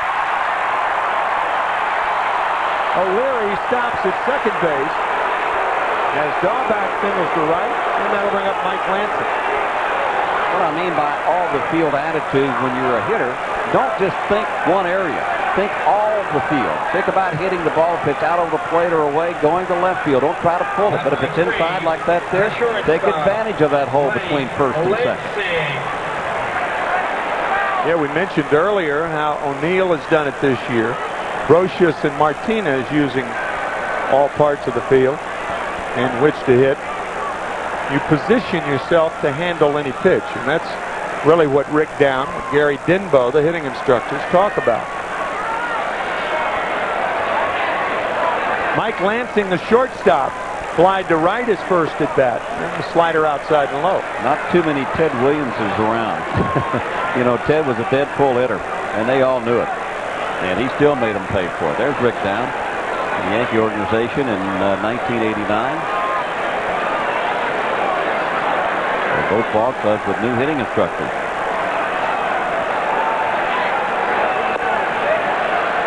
Low and away, 2-0 to Mike Lansing. 1-0, Yankees on top.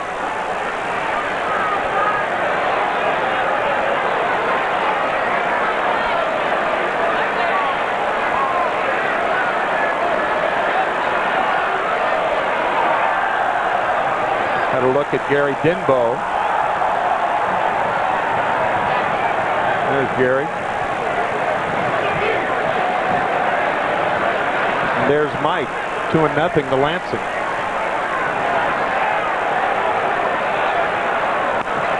Fouled away. 2 balls and a strike to the Red Sox shortstop. You mentioned Ted Williams, Bobby. Ted's last home run in this ballpark, of course, against Jack Fisher. And John Updike writing an article saying that Ted Williams went around the bases like a feather caught in a vortex. Ted, tall and lanky and lots of pop in his bat. Never tipped his cap. Popped up, right side. El Duque has tipped his cap to the Red Sox fans tonight. For after 4, he and the Yankees have a 1-0 lead.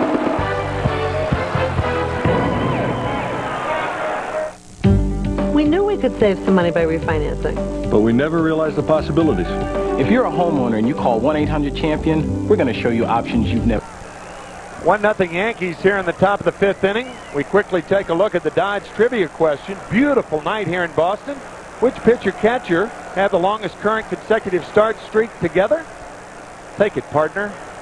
Do it, brother. You got to be kidding me. El Duque and Posada. 41 in a row, yeah.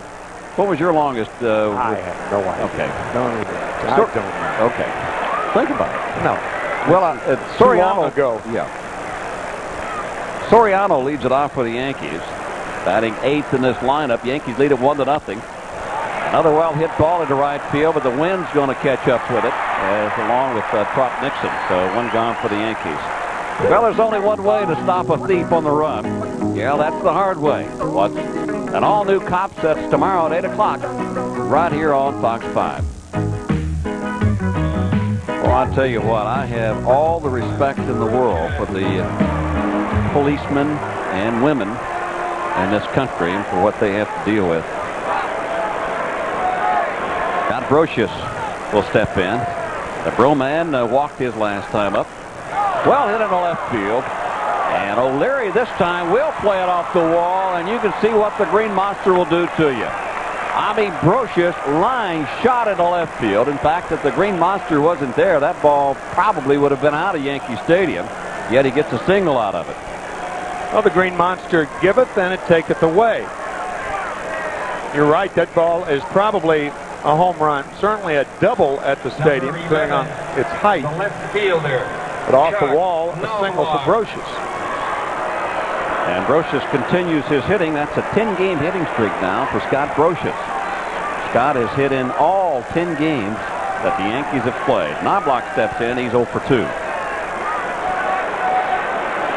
Partner, I didn't mean to be so abrupt at that trivia question that you shifted to me. But, you know, things weren't kept, we didn't keep track of things in those days like Elias does now. Any more stats? And back in those days, they didn't have computers. No. They didn't have fax machines. Television sets were just coming on. Mail was delivered on horseback. Mail was still delivered on horseback. So Pony Express was involved. There were nobody thought about it.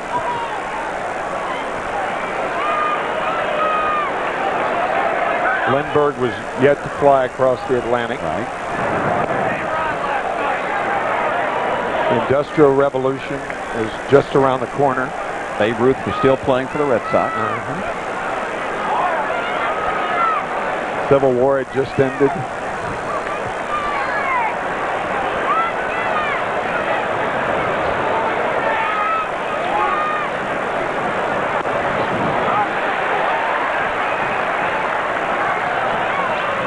Ball 1, strike 1 to Knobloch. So far, it has really been a pitcher's duel. Yankees on top of Paxton Crawford, though. Yankees coming up with a run in the 3rd inning. Soriano leading that inning off, coming around to score on Derek Jeter's base hit. And that pitch outside, they ask for help. Tashida says no, he did not go around, so it's 2 balls and a strike. Pitchers want hitters to swing at pitches like this. Those are pitchers' pitches, and you hate to waste them on a take. So good hold up by Knobloch, but yet again, indicative of how hard that wind is blowing in from left to home plate here at Fenway Park. And every time the Yankees have put runners on, it has changed Paxton Crawford and his approach to pitching to a hitter. That's when he got into trouble back in the 3rd when he finally gave up that run. The only run of the game was because of runners on base. He was paying a lot of attention to them. Yeah, base runners for the Yankees have supplied the tourniquet to the blood flow of the Red Sox. A lot of young pitchers like that. And that's a lot of times that's called by the manager, Jimmy Williams, calling pitch overs.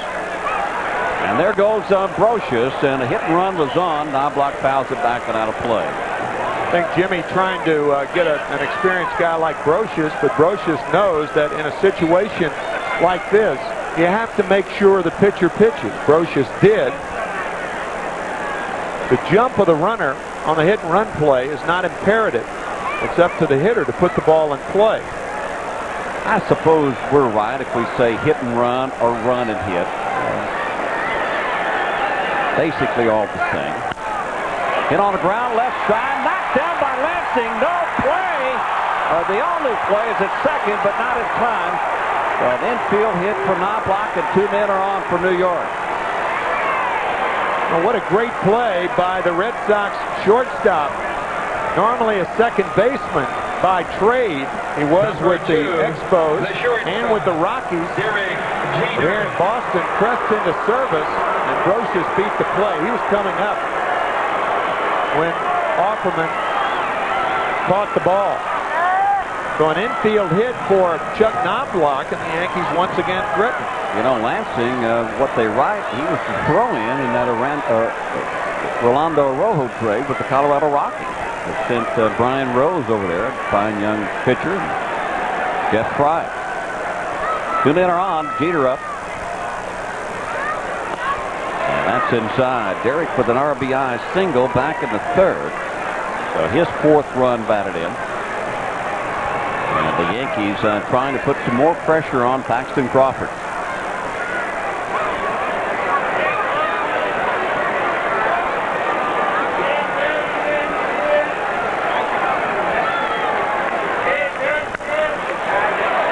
Hildebrand at 3rd. Back to second, followed by Offerman. They're going to get the play at second, but they don't get the double play. and the Yankees keep it alive. Wow. This is a double play ball, particularly with Derek nursing that painful quad. It's still not healed, but Offerman's inability to complete the pivot cost the Red Sox momentarily. Still leaves the doors open for Paul O'Neill.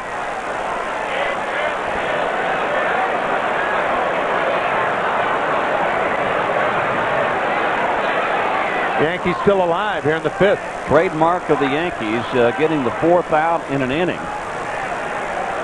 Have put a lot of dents in other teams for allowing them to do that. In last night's ball game, with runners on at 1st and 3rd, the Red Sox threw the ball to the shortstop. Jason Varitek was the catcher at that time. So if the Yankees elect to run tonight with runners on at 1st and 3rd, and they won't do it until there's 2 strikes on O'Neill, you might see a play to Lansing at shortstop from Hatteberg, the catcher. Like a semi-pro play, but it worked last night against Baltimore for Boston. Right side, this time Offerman. They make the play to Daubach at first, so O'Neill will leave a couple of men on. Yankees got an additional out in this inning, but yet to bring in a run. They do lead it, though, 1-0, mid-5th. No. I said sell it. Call them up and ask them to give it all back. In this point-and-click, risk-it-all-on-a.com world, it's nice to know at least one thing doesn't go up and down. Wendy's Super Value Menu. Hi. Junior bacon cheeseburger, side salad, and a drink. Because everything is always 99 cents. Wait a minute. It's on us. It's there for you. Now Biggie size any Wendy's combo. You could win your choice of 3 exciting vacations at Universal Orlando Resort. Is it too late to choose something else?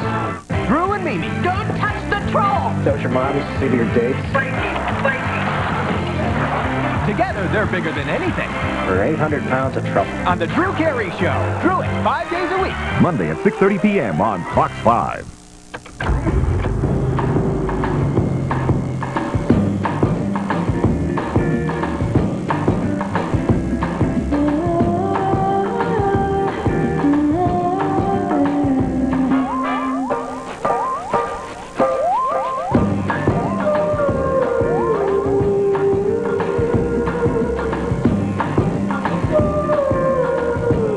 The 260 horsepower Acura CL Type S. Well, the Yankees return home to battle their arch rivals, the Boston Red Sox, starting Friday the 20th and through Sunday the 22nd. On Saturday, April the 21st, be a part of the magical 1961 summer of, oh, what a year that was. All fans will receive a 61 cap courtesy of HBO Film celebrating the HBO movie 61. And on Sunday, April the 22nd, all fans and under receive a Hippo sponsored by HIP Health Plans, and tickets are now available at the stadium ticket window through Ticketmaster and also at the Yankees clubhouse store. Bottom of the 5th inning as Trot Nixon leads it off for the Red Sox. Just to add to that, HBO movie 61, that was produced and directed by Billy Crystal. Filmed in Old Tiger Stadium in Detroit last year. Part of the time we were up in Detroit. Pop him up. Martinez will run out of room. The 61 season when Roger Maris hit 61 home runs. It was a battle right to the end with Mickey and Roger. And of course, Billy's always been a huge Yankee fan and a baseball fan. And that was one of the magical years and summers in baseball. And he did a film about it. And if you noticed in that film, it was 61 with an asterisk. And the asterisk was put there because of the foolishness of Ford Frick saying that it was done in 162 games, therefore didn't count. How absurd from the beginning. Absolutely. Nice 2-hopper to Soriano. One gone here in the bottom of the 5th.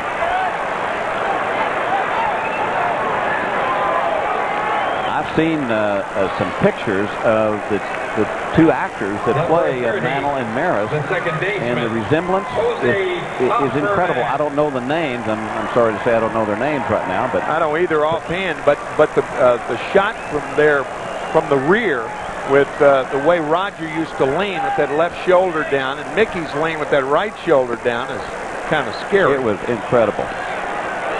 Jose Offerman takes a breaking ball strike. Offerman 1 for 2.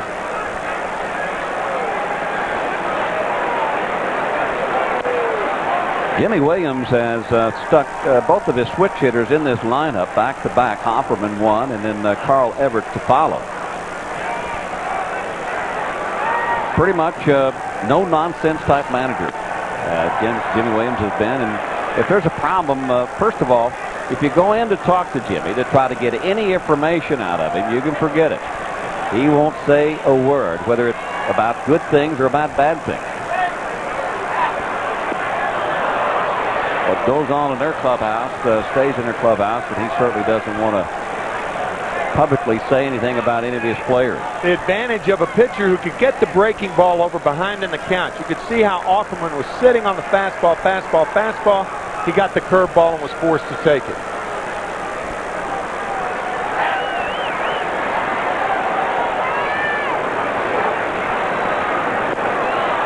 Good fastball outside corner. You could see Offerman looked like he was looking for something else and kind of waved at it. So strikeout for El Duque. Well, the breaking ball behind in the count plants doubt in the hitter's mind. A good time to come back with a fastball, and Posada called for it, and El Duque executed. You're right. You're not going to get much out of Jimmy Williams.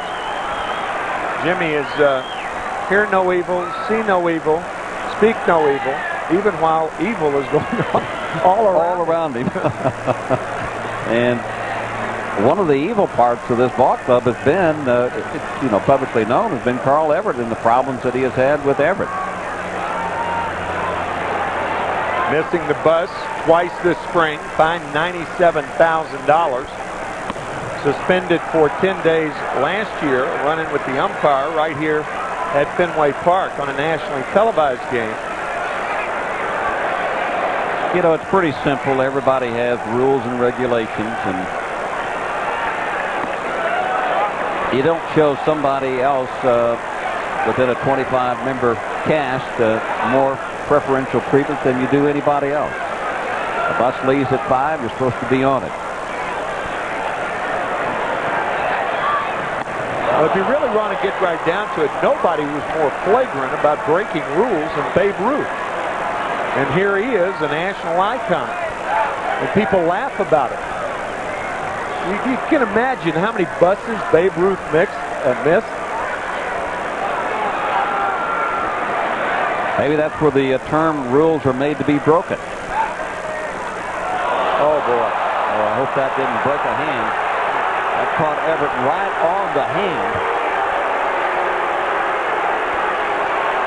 That one had to hurt. I don't know if the umpire called it a foul ball or if it was a hit batsman. I think it's a hit batsman, Bobby. A lot of times all you have to do is look at the reaction of the batter, and that'll tell you. But El Duque trying to pitch Everett inside. He's standing right on top of the plate. That's where you have to pitch him. Had he taken that pitch, it would almost have been a strike. But Carl Everett right on top of the plate. That ball couldn't have been more than 2 or 3 inches inside. If that. Yeah. But Everett right on top of the plate, and you have to pitch him in there. And whenever you pitch a batter inside, Nomar Garciaparra the same way. Even though Nomar does not stand nearly as close as Everett, nor do you try to pitch Garciaparra inside. He's too quick. A little over a year ago, Garciaparra got hit in the hand. And that's what I think Joe's out to say. Was that a hit batsman or was that a foul ball? I think that's what he is having the conversation with Mark Carlson about. I think clearly it was pretty clear. I'm wondering if Carlson had given a warning. I mean, certainly a warning wasn't issued on a pitch like that. Natural sound. Let's take a listen.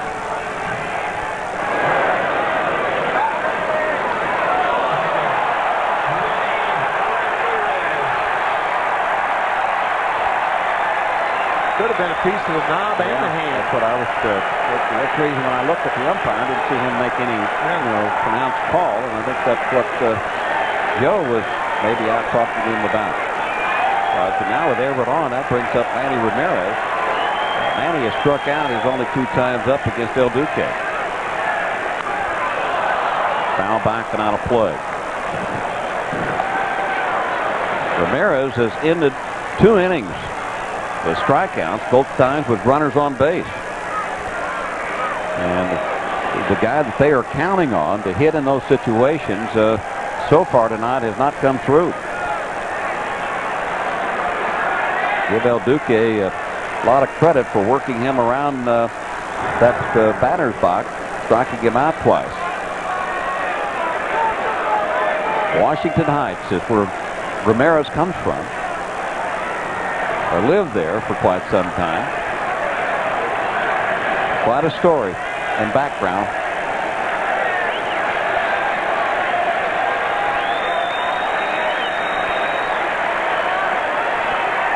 Kid that loved to play baseball in New York. And because he was playing baseball and because he loves sports, kept him out of a whole lot of trouble. And the friends that he ran around with in that area, which was a pretty tough area, they were all into sports too. And here he is now, a superstar in the major leagues and making a pretty good salary. Yeah. Making a darn good salary. Yes, sir. A darn good salary. What did he sign for? $161 million or something like that? Enough.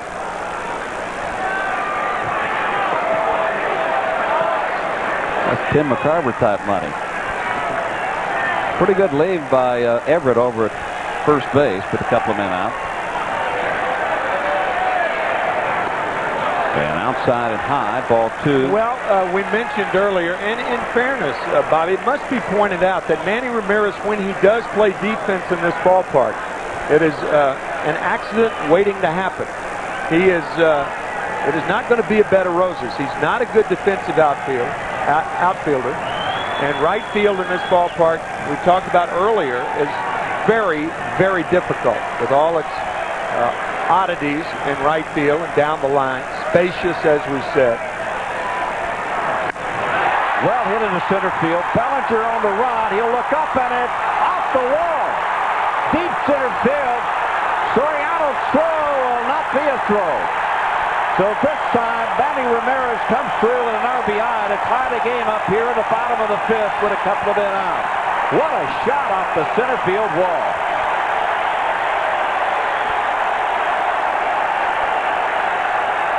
We talked about how the wind is blowing in from left field.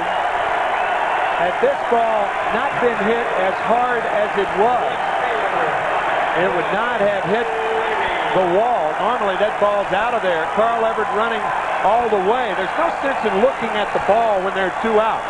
You keep running. Why look at the ball? The third base coach is going to tell you what to do. Well, he made it. And Troy O'Leary now will step in, and we have a tie ball game. Well, hitters like Ramirez, you give them enough chances. Oh, yeah. They're going to hurt you. Like Ramiro Mendoza now getting up. Huge plus for the Yankees when they got him back this year. 91 pitches now for El Duque, almost the same exact number that he threw in his last start. But it was the same number, 91. Not almost.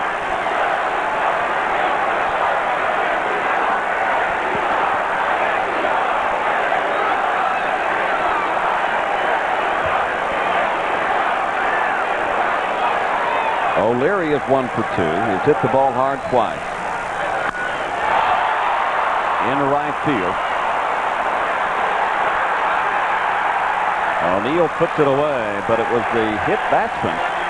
And then the double by Manny Ramirez, knocking in his 10th run for the Boston Red Sox. We have a tie game as we go to the 6th.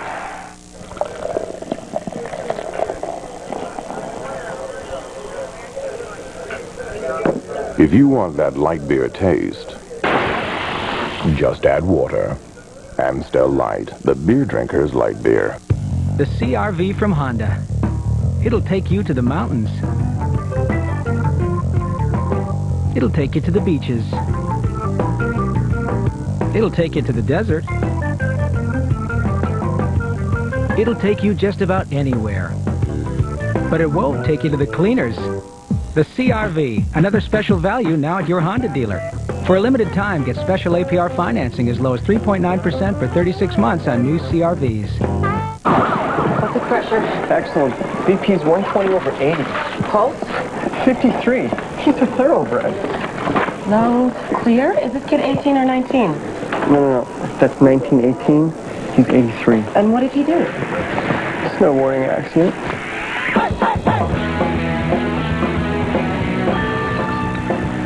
Biotech can improve your life. See what it can do for your portfolio. The iShares NASDAQ Biotech Index stock. Ask your advisor.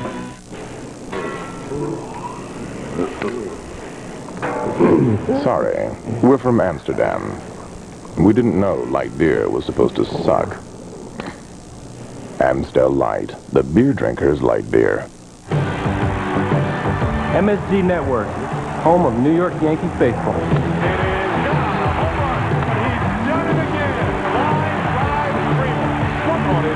Strike three. A home run for Jeter, and he makes the catch. Oh! Swing and a miss. Strike three. He's looking up. It's gone. This game is over. MSG Network. It's more than just a game.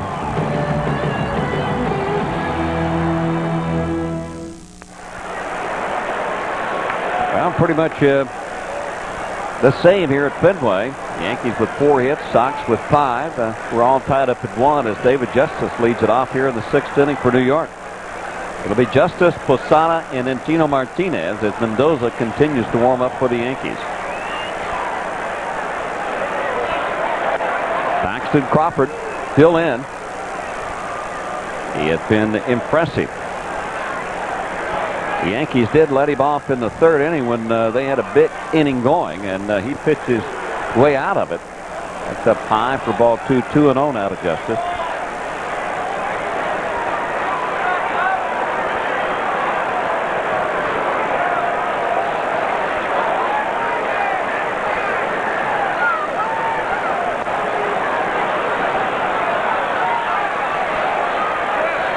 See if Joe Torre turns David Justice loose here on a 3-0 count. The wind is not affecting balls to right field, but is to center and left. Justice with 41 home runs last year. The most he has hit in any one season in his career.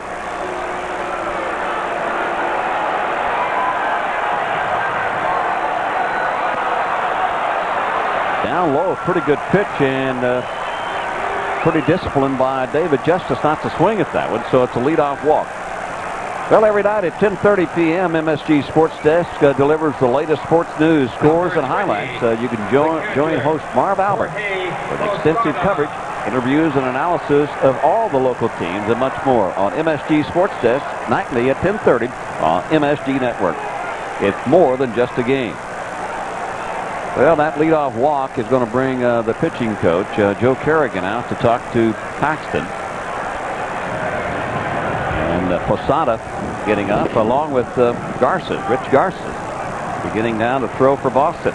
Difference is that Romero Mendoza is ready, but Garces isn't. Garces just got up, and that's one of the reasons Joe Kerrigan is out to talk to his young right-hander. Regardless, Bobby, tonight Paxton Crawford has shown that he has the goods. I mean, this guy can pitch. Good changeup, good slider, good fastball. El Duque has matched the young right-hander, both pitching out of difficulty in almost every inning.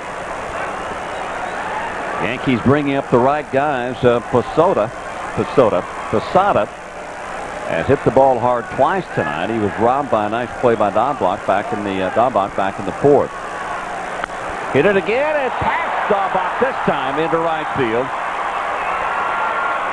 Justice had to hold up just in case Dahlbach caught that to keep from being doubled off. So Posada with a base hit. The Yankees with 2 men on, nobody out. You're right. Had Justice taken off, he gets to third base, but there's no way he can take off. This is really excellent instincts by David Justice. One step and stops. Watch. And back. The ball just missed hitting him. As Dahlback is diving, that is a very difficult play when you're on at first base. Your instinct is to go forward. Almost always caught in between, but very, very good base running by Justice in avoiding the line drive. Yankees putting pressure now on Crawford. Tino Martinez. In the dirt, and a nice stop by Hedberg. I thought that ball may have hit Tino. That's some play by Hedberg. Wow, what a play. Fastball about 3 feet in front of home plate. Hedberg staying with it. Outstanding play by the Boston catcher. You know, those types of pitches from a young rookie right-hander indicates to me that he was trying to do too much with a pitch. Trying to break off too big of a curveball.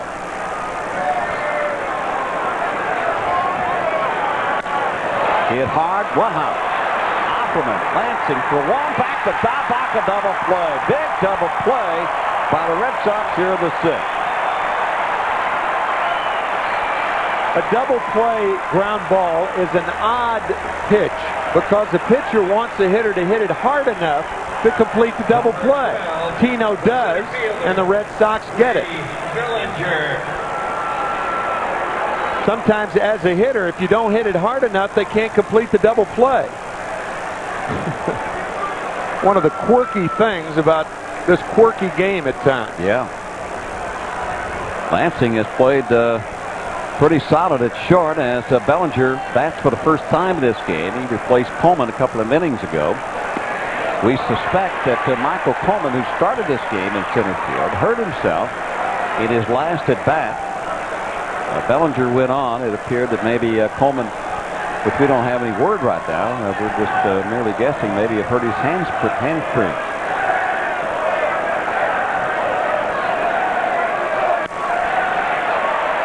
Brannan's third. In the dirt, and a nice stop and snagged by Dahlback. My goodness. You were talking about those errors that the young man made in the minor leagues. 33. Boy, this could have been costly. Yep. Dahlback digs it out, so we're still tied at 1. Airbags are designed to keep you safe. Don't you want to...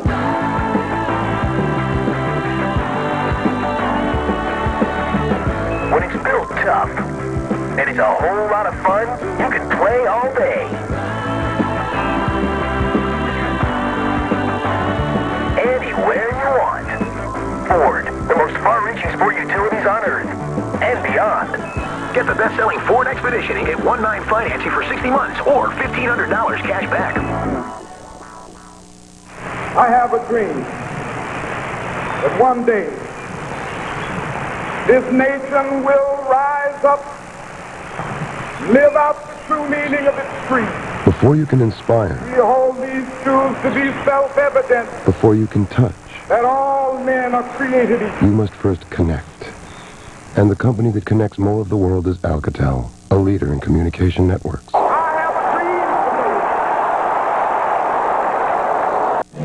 This spring, see the movie with no Academy Awards. Boys got something to say to me? Why don't you talk into the microphone? Soldier. Rated PG-13. Now playing in theaters everywhere. Introducing the 2001 Hyundai Accent. It comes with the freedom of the Hyundai Advantage, America's best warranty plan. I don't have to worry about my car because I'm covered under the 10-year warranty. And the Accent has the standard features you want. At just $8,499, this is one new car that's very easy to drive home. Get the 2001 Accent for just $8,499 at your Hyundai dealer today. Beautiful Fenway Park, bottom of the 6th inning. We had some great plays in the last inning. Well, 2 plays with runners on at first and second, nobody out. This keeps the double play in order, the play by Hedberg. And watch this throw by the young Sean Hillenbrand. This is not a short hop. It's an in-between hop where the catcher has to make the play. And Dahlback did that. I call him Sean. His name is Shea, of course.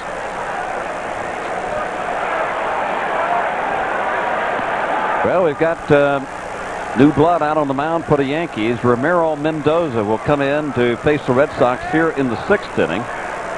El Duque probably up around 100 pitches as he leaves after 5 innings. So all tied up at 1. And Scott Hatteberg will lead it off, followed by Hillenbrand and then Dahlbach. Ramiro making his first appearance of the season. That came Tuesday in Kansas City. And what a big plus it will be and is to get the young right-hander back on this Yankee roster. 97 pitches for El Duque. Mendoza in there for a called strike. Now it's 1-1. Talk about giving a team a different look. Hernandez, a high ball pitcher. Mendoza, a low ball pitcher. So an adjustment by the Red Sox necessary if they're going to put the ball in play effectively. Missed a lot of last year because of surgery to repair a small tear of the right shoulder in the labrum part. So Mendoza, that'll be out of play. The Yankees feeling that his arm strength is back, and of course each and every time that he goes out there this year, that arm strength will get better. And that's the one thing after somebody's had surgery on their arm, whether it be the elbow, whether it be the shoulder, is getting that arm strength back to where it was before you had to have the surgery. And a team's necessary patience with a pitcher while he's building that arm strength. But Mendoza looks at least as good as he did before he was hurt, in my view. Just missing outside. That's a trademark of Mendoza. Well, he throws strikes, and he works that sinker down and away with that running fastball and then a little breaking ball. That sinker there hit on the ground towards the right side. Soriano throwing out Hatteberg, 1 gone. Well, tomorrow we've got quite a pitching matchup. We got the Rocket Roger Clemens, and he will face off against Pedro Martinez. 8 Cy Youngs going after it against each other tomorrow. Clemens is 2-0, Martinez 1-0 this year. Quite a matchup. These are the kinds of matchups you live for. We're going to have it all for you right here on Fox 5, starting at 1:05. Hillenbrand with a 9-game hitting streak on the line. He is 0 for 2 tonight.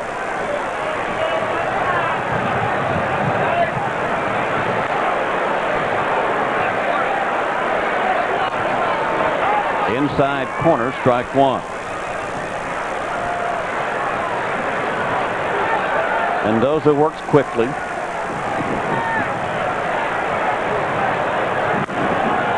Sinker hit on the ground foul. Now he's out in front. No balls and 2 strikes. The one thing about Ramiro Mendoza last year that we picked up was that Mendoza, we're talking about patience. Mendoza is not a patient pitcher. On an 0-2 count, 1-2 count, he wants to finish the hitter off instead of teasing a hitter. He can learn something by teasing him more.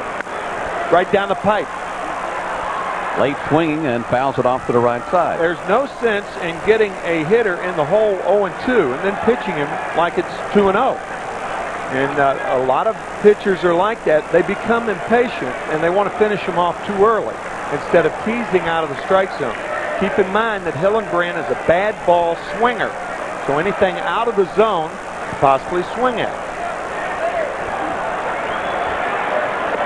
That's inside. We were updated on our scoreboard, our Ford scoreboard. And you saw on the screen, you know, one of the good things for the Yankees, if you take a look at Mel Stottlemyre, the great pitching coach of this ball club, and Mendoza as he strikes out Hillenbrand, they're on a bad pitch, way inside.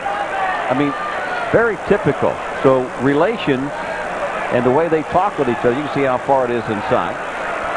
Right in here. What a great mix, you know, for Stottlemyre and Mendoza. And for a young pitcher like Mendoza to have a guy like Stottlemyre to talk to him and work with him. Interesting. You said they threw almost identically. Yeah. A sinker thrown from the top. That is, as any hitter will tell you, the toughest sinker to hit. Off the end of the bat, Brian Dahlbach. And versus his throw is a little bit high, but Tino comes down with it, so Mendoza goes to the Red Sox 1-2-3. It has been 6 innings here at Fenway. And we're all tied up at 1.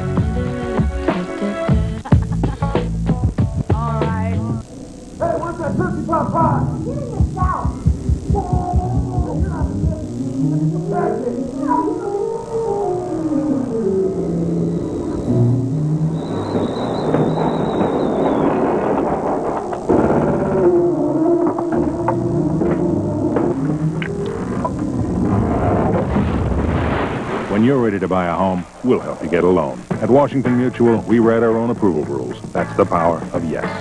Tomorrow, it's a classic rematch between two of baseball's greatest pitchers. It's Roger and the Yankees against Pedro and the Red Sox. Don't miss the showdown on the mound. Yankee baseball, tomorrow at 1 p.m. on Fox 5. Tonight at 10, catch all the Yankee action. Then watch the 10 o'clock news for post-game interviews and more. Don't miss the Yankee highlights on the Fox 5 10 o'clock news tonight. Well, Jerry's show is on the air and everyone is watching. But are his friends laughing? You can watch Seinfeld tonight at 11 o'clock. And it's right here on Fox 5.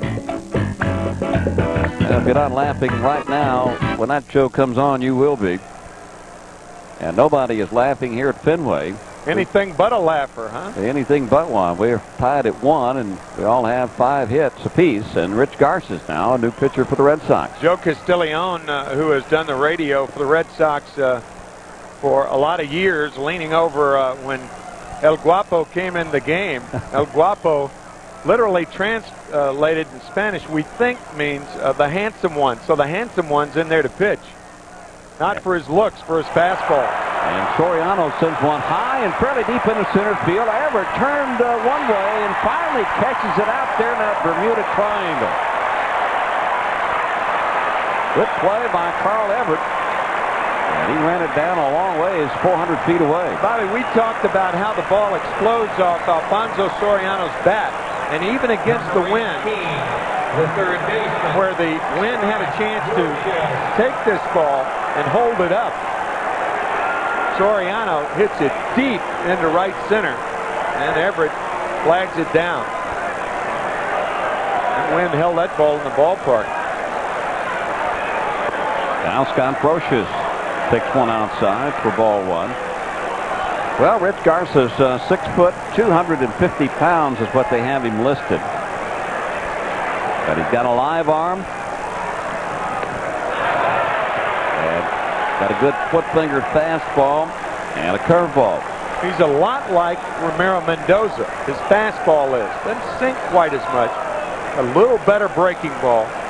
But the ball's on top of the hitters quickly. Off the end of the bat, and Opperman is out behind second base to make the play.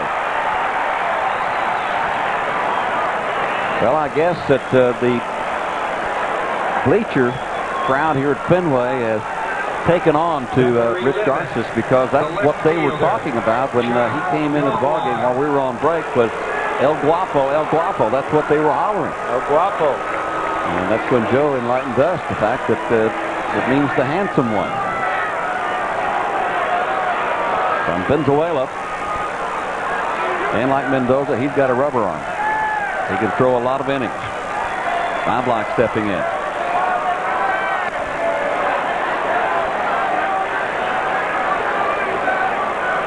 I've heard of Grappa, but not Guapo. Grappa, I think, has 2 P's in it. I've heard no, of it has raisins, doesn't it?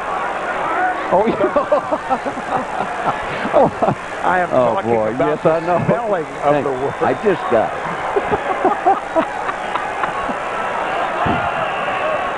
That'll go down. Fly ball into right field. Nixon puts it away. So Garces real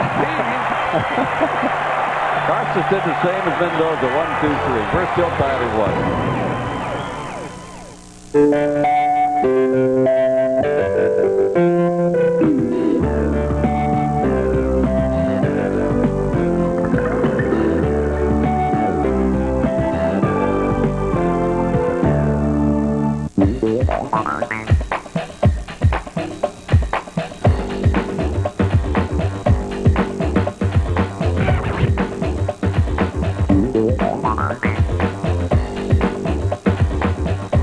Just imagine, the all-new Civic from Honda is the only car in its class to achieve a 5-star safety rating in every category.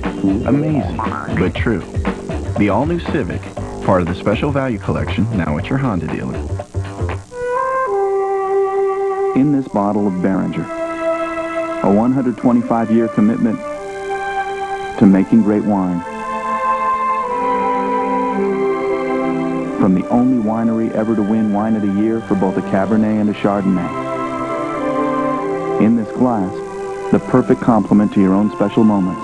Mom, remember when you said you were too young to be a grandmother? Whatever they happen to be.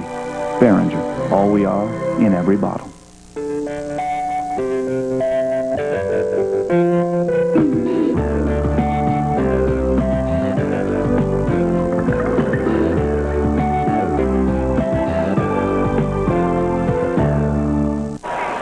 Now batting for the Red Sox, number 3. All tied up here at Fenway. We're going to send you back to our New York studios, and John Rowland on the update of the news. All right, thanks, Bobby. Thanks, guys. Coming up right after the game, rap star Jay-Z is in court tonight, facing gun charges. We'll have the full story in his arrest. Plus, the Pentagon's picture proof of why and how Chinese pilots out of control brought down our spy plane. And Dave Winfield has a shocker for Yankee fans. We'll see you right after the game. Back to you guys in Boston. Bottom of the 7th inning, and Mike Lansing leads it off, the 9th place hitter against Ramirez. Ramiro Mendoza, that is. Lansing 0 for 2 tonight. In on the hands, and Soriano at second to throw him out. 1 gone. 2 pitches by Mendoza, and 1 out.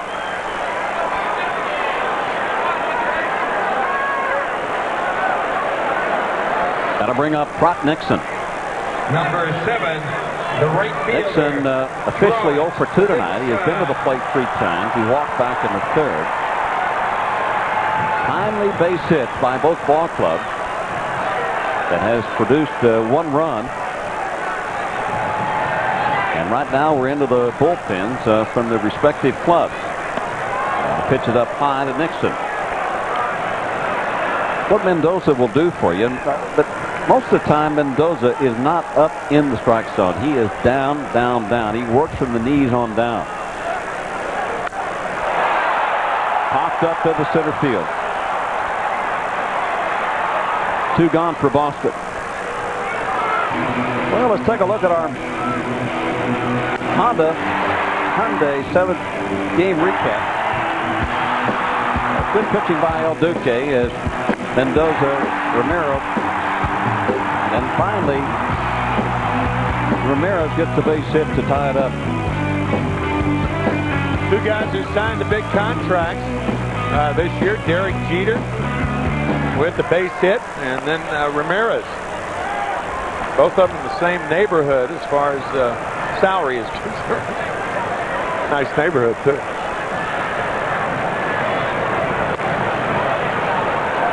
Well, 2 gone now, and Jose Offerman.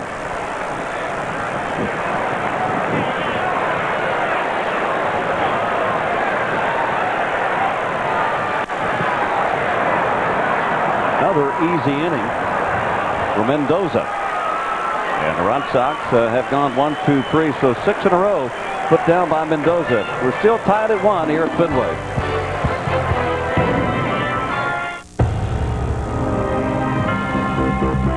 Legendary Jeep vehicles continue to receive more and more and more awards.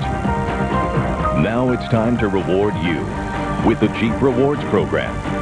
For a limited time, you can get 0.9% APR financing or a $2,000 cash allowance on both Jeep Grand Cherokee and Cherokee. So reward yourself today. Drive home one of our award winners. It's better than taking home a trophy. See your Jeep dealer today.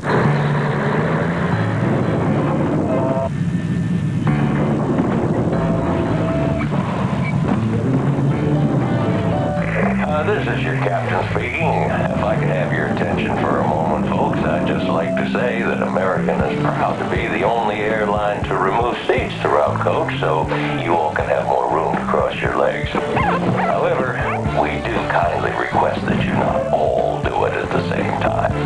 Thank you. Introducing the all-new, completely restyled 2001 Hyundai Elantra. Freedom is calling, yeah!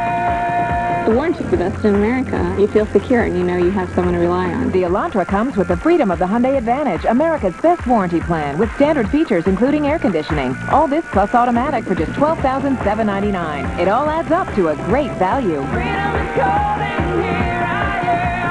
Hyundai and the Jimmy Fund, helping kids fight cancer. For mayor, only Controller Alan Hevesy has fiscal, legislative, management, and education experience. Only Hevesy wrote laws to save hospitals, immunize school children, and protect nursing home patients. Democrat Alan Hevesy, most experienced, best qualified. Capacity crowd here at Fenway as the Yankees Red Sox tied up at 1 in the 8th inning. Let's take a look at this fan. I believe he qualifies for today's Toyota Everyday Fan. Yawning on cue. Lots of young fans on hand on this holiday weekend. And a happy Easter to all of those. That persuasion.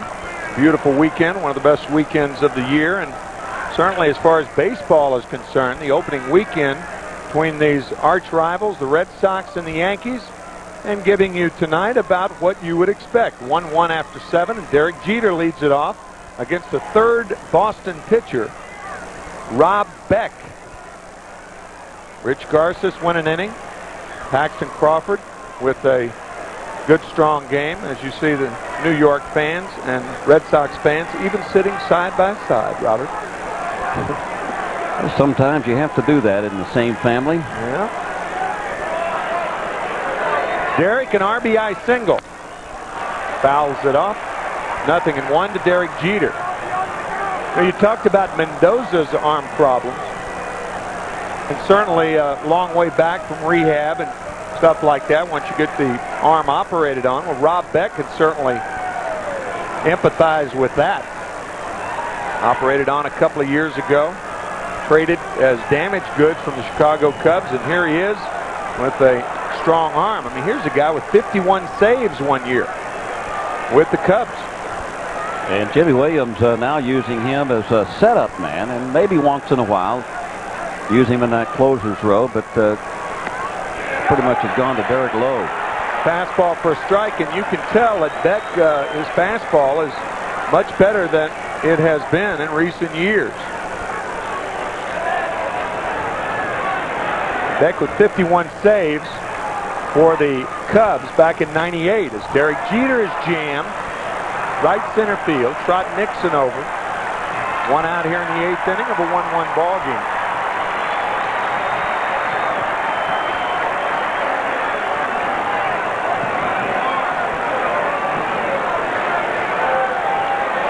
Paul O'Neill is hitless on the night. He did walk in the first inning. But the key at bat tonight, with runners on at 2nd and 3rd,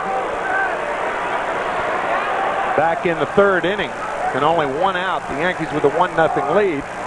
Paul popped to the catcher, Scott Hatteberg, foul territory. And then David Justice grounded out. Hit this one hard. Offerman. 2 outs here in the 8th inning. So both bullpens, touted by many as the 1 and 2 bullpens in the American League, doing their jobs so far tonight. Not a base runner off of the bullpens so far. Here's Justice. Interesting philosophy from Rod Beck. He says every year I try to go out and not walk more than 10 batters during the course of a year. He says really, if you take a look at it, the best hitters in all of baseball, they make 7 outs out of every 10 times they go to the plate. So you got to give them a chance to make themselves, to get themselves out with that kind of a percentage. Strike to Justice. And if you're walking them, you don't give them a chance. It's a Dennis Eckersley school of pitching. Dennis, who walked during a 3-year period of his career, walked 9 in 3 years. Justice check swing.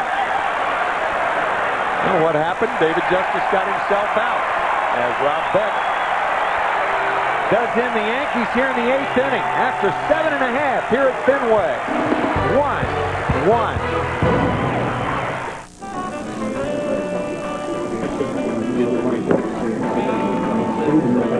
1-1. Think of it as a light beer that's not in touch with its feminine side. Amstel Light, the beer drinker's light beer.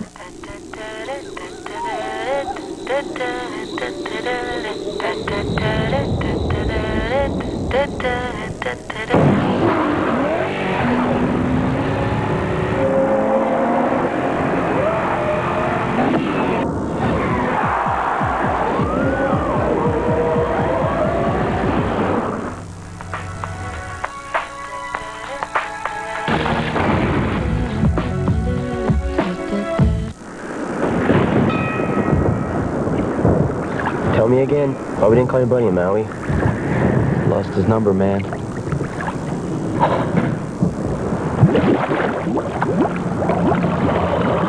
Need a number? Just dial 411 for local and national directory assistance. You don't even need an area code.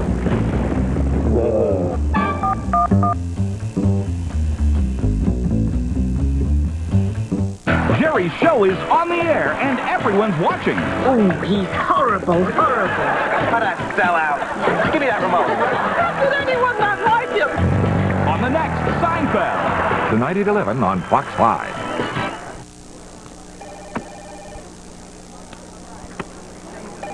Unlike watery tasting light beer, Amstel Light makes your mouth water.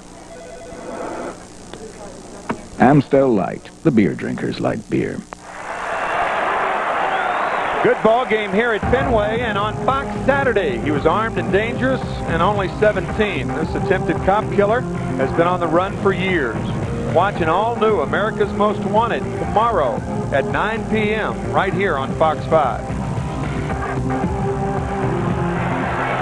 Romero Mendoza's 3rd inning of work. Orlando Hernandez started the game. He worked 5 innings, giving up only 1 run, a 2-out double by Manny Ramirez, driving in Carl Everett, who was hit by a pitch with 2 out and nobody on. And here's Everett, hit in the right hand his last time up. He has scored the only Boston run.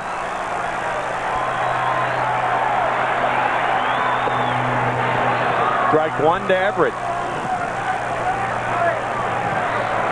Everett stands as a threat to Mendoza because he likes the ball out over the plate. Mendoza has to keep it away to be effective. However, he drops that curveball in there. Now it's 0-2, Everett in the hole. What a beautiful pitch and a perfect pitch by Mendoza.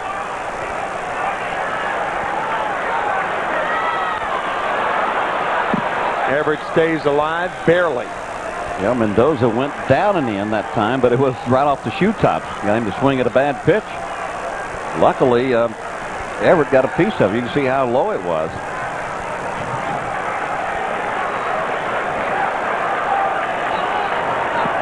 Got him. Posada completes the play, but again, if pitchers only realized how defensive hitters are with the count of no balls and 2 strikes. 1 out here in the 8th. You know, and he got Everett to swing at that first pitch, and he got lucky to get a piece of it. He went right back, made it just a little bit worse than what the first one was, and got him to strike out. Check where this pitch is. That ball hits in front of home plate. Trying to protect as a free swinger with 2 strikes on you, trying to protect yourself, swings at a terrible pitch. Second strikeout for Mendoza. He has retired 7 Red Sox in a row, and here's Ramirez. And he has driven in the only run of the ball game for the Red Sox.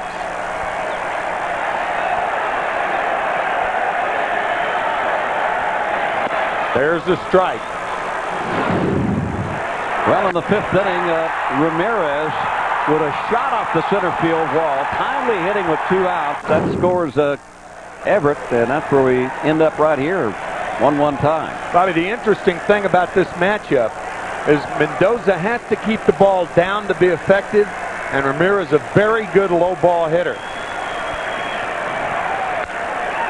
Foul, so Mendoza ahead of Ramirez. He's thrown 6 straight strikes in this inning. Thing about Mendoza, with Derek Lowe now warming up for the Red Sox, known as their closer out there.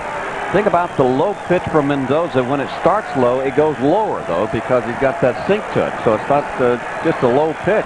Like the one to Everett on the 0-2 Yeah. count.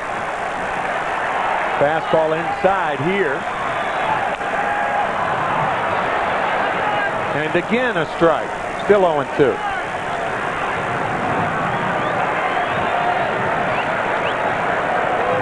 Certainly, you don't want to take a location that's the third best location of your pitches. He's going to stay with his strengths, and that would be the sinker ball. I wouldn't be surprised if he doesn't throw another one in the dirt like he did Everett, if Ramirez will chase it.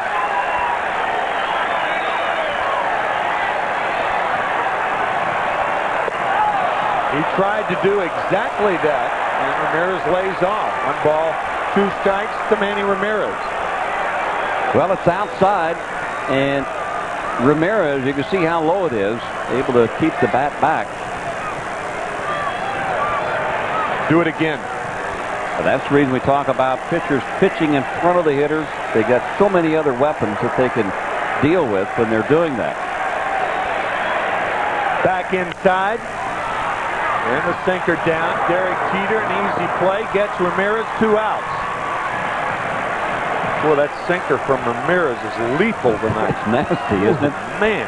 And he's got precision control with it. I think he's only thrown about 2 breaking balls since he came into the ball game. But watch this sinker. This pitch is down. That's what Manny Ramirez likes, is the pitch down. It's out over the plate. He likes that too, but it's sinking. And it's sinking about another foot from there. Troy O'Leary takes the breaking ball. So he's mixed in the breaking ball very well. Stuck with his sinker. There are 2 outs, nobody on. A 1-1 game, bottom of the 8th. First meeting of the year between these 2 teams.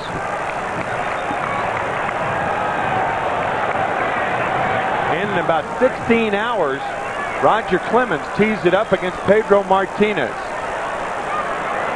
1 ball, 2 strikes now to Troy O'Leary. We'll be on the air at 1 o'clock right here on Fox 5 tomorrow. And then at 1 o'clock again on Sunday when Andy Pettit faces Hideo Nomo. And then MSG carries the 11 o'clock game on Monday morning.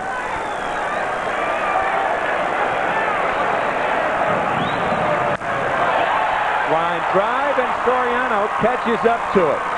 Ramiro Mendoza has retired 9 Red Sox in a row, and none have come close to putting the good part of the bat on the ball.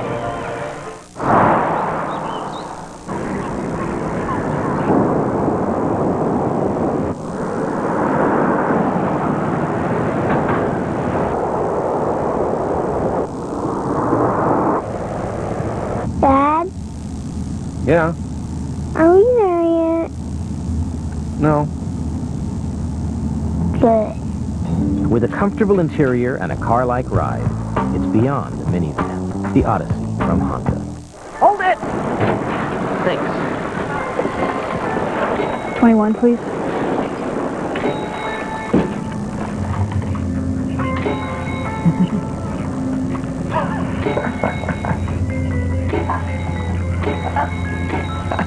Like playing around with stuff? Well, at Best Buy, you can play around with anything you want. Actually, that's half the fun. Best Buy. Go ahead. Turn on the fun.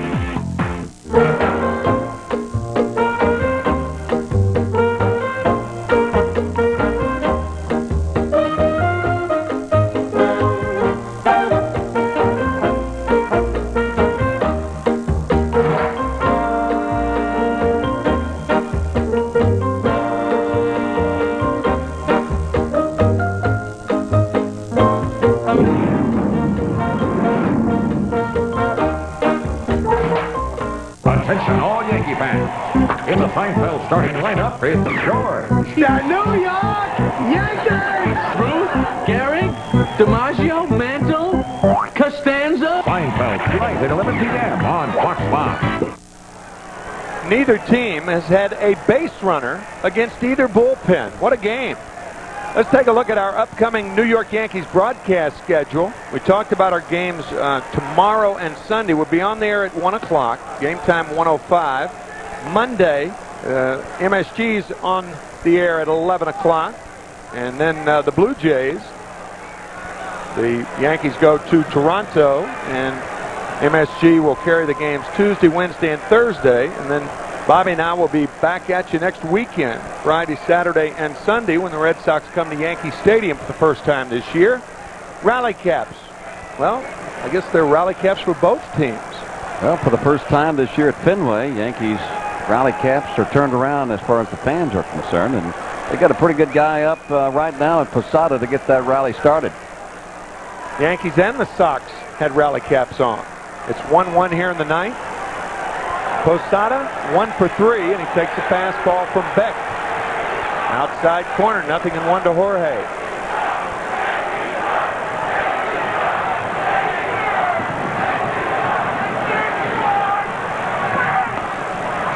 That's the splitter.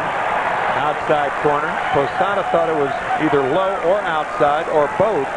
0-2. Well, it's been a pretty wide plate tonight for just about, well, for everybody, for both ball clubs. You can see that pitch looked like it was outside. Posada down on the fastball. 1 out here in the ninth.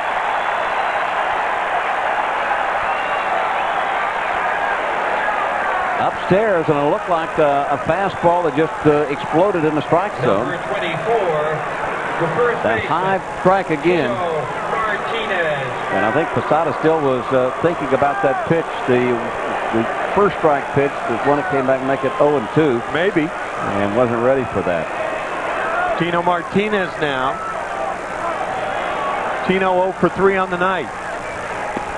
And a strike from Beck. That is all both teams have seen from the relief corps this evening. One strike after another. Strike 2 to Martinez. Hey, if he's going to call it out there, you just keep putting it out. And maybe just tease a little bit more. They're working the outside corner. And Carlson calls it a strike.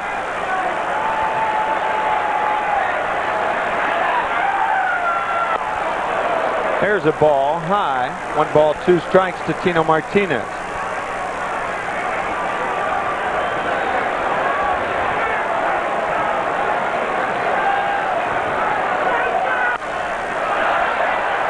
Tino fouls it up. That was a high splitter right there. Beck got away with one.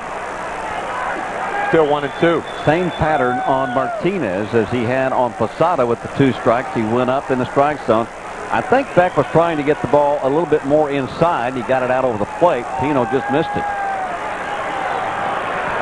Mike Stanton waits in the Yankee bullpen. And again, Tino going at that eye-high fastball.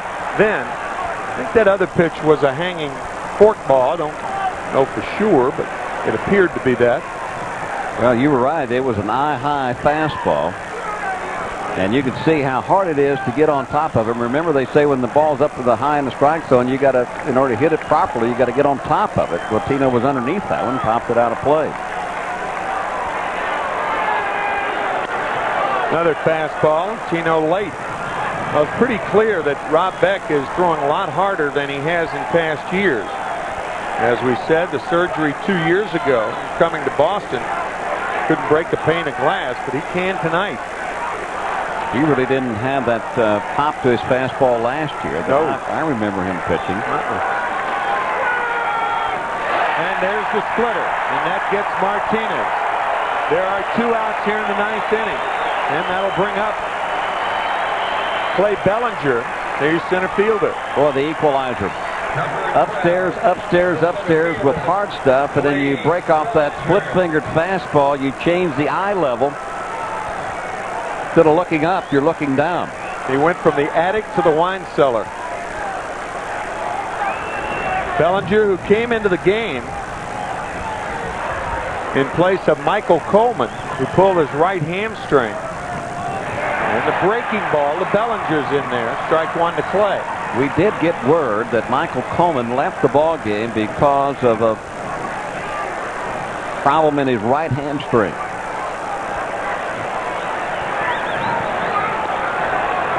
One and one to Bellinger.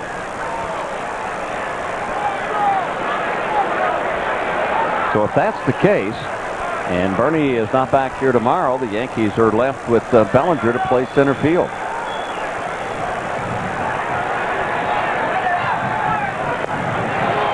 Low with the splitter. 2 balls and 1 strike. The first hitter that Beck has fallen behind on. Bellinger had 5 home runs last year. You throw that high fastball around the letters, you can jerk it out of here. 2 and 1 to Clay Bellinger. Hit hard. Left field. Against the wall. Bellinger will try for second, and now he thinks better of it. Kind of kicking himself, and Bellinger just missed the home run. That ball had too much topspin on it. Well, that's what the Green Monster will do for you. I think Bellinger did the right thing here. Obviously, when you hit the ball and it's off the wall, the first thing you're thinking is for 2. And that's what he's thinking right now. But with 2 outs, he doesn't want to get thrown out at second base, knowing that that ball, as it caroms off the wall, and O'Leary once again plays it perfectly. So he gives the Yankees still another chance. Here's Alfonso Soriano. He has scored the only Yankee run of the night. He's 1 for 3. There goes Bellinger. Beck steps off, and Bellinger's thrown out at second base. It's a timing play. Bad timing on Bellinger's part. The Yankees are retired in the 9th inning. They did have a hit. But it's Boston coming up in this tie game as Bellinger is erased at second. Beck steps off, throws to Offerman, and we will be back right after this. Rain, stop. Traffic, yield.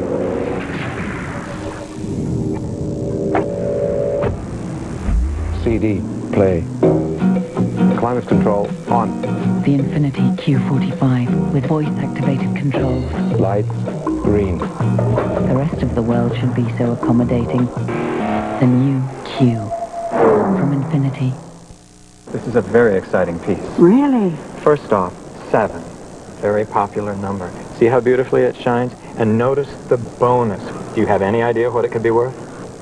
Not a clue. Well, I saw one in Oneonta bring $21,000. Oh, my. Oh, my. How much did you pay for this? $2. You have a very good eye. Not really. There are hundreds of them down at the grocery. Bonus 7's new from the New York Lottery. Over $31 million in prizes. The date had changed, and now he had to. Fortunately, we were close and ready, which meant he was too. Click and mortar at the Men's Warehouse. You're gonna like the way you look. I guarantee it. 1.9% financing, plus $1,000 cash back. Inch for inch, pound for pound, dollar for dollar. Mercury Grand Marquis is the best value in its class. Now, during the Mercury 5-star sales event, get 5-star safety, 5-star appointments, and lock in both low 1.9% financing plus $1,000 cash back on Mercury Grand Marquis. See your Mercury dealer or dareToCompareMercury.com. Bottom of the 9th inning, and if the Yankees expect to win this game, they have got to go into extra innings. 2 key plays in this game. In the 6th inning, first and second, nobody out for the Yankees. A key stop by Hedberg. That kept the double play in order. Then with David Justice on at third base, a fine scoop by Brian Daubach.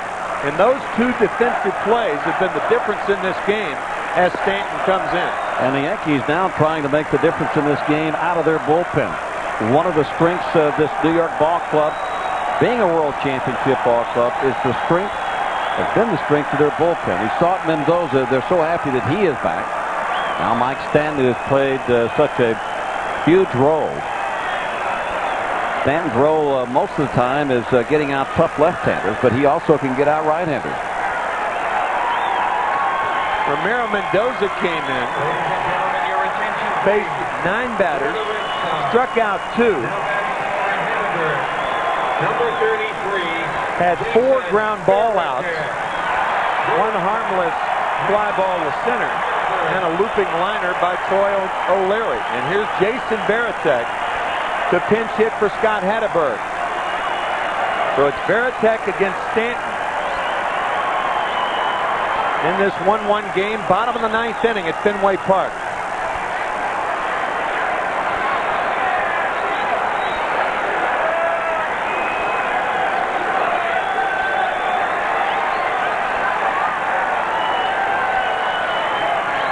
Varitek's first plate appearance, of course.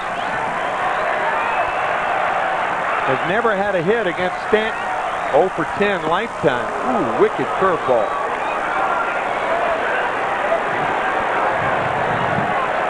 Pitchers made those types of pitches to hitters. We would be here until Clemens and Martinez start tomorrow. It'll still be 1-1. Fastball is wide. Ball 1 to Varitek. 1-1 to Jason. On deck, Shea Hillenbrand, the third baseman. Varitek, a switch hitter. Not had a hit from the right side yet. Pops this one up. With the wind blowing toward the bleachers, it's an odd wind. That ball earlier in the ball game would have been, in all probability, out of play. As it stands, it stayed in for Tino, who makes the play.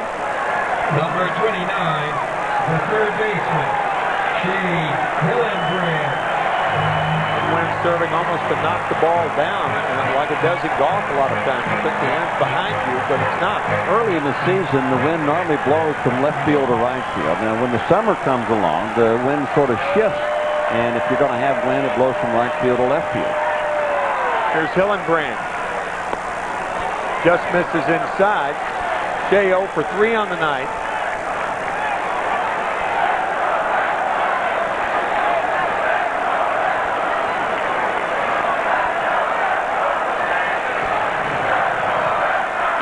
Breaking ball.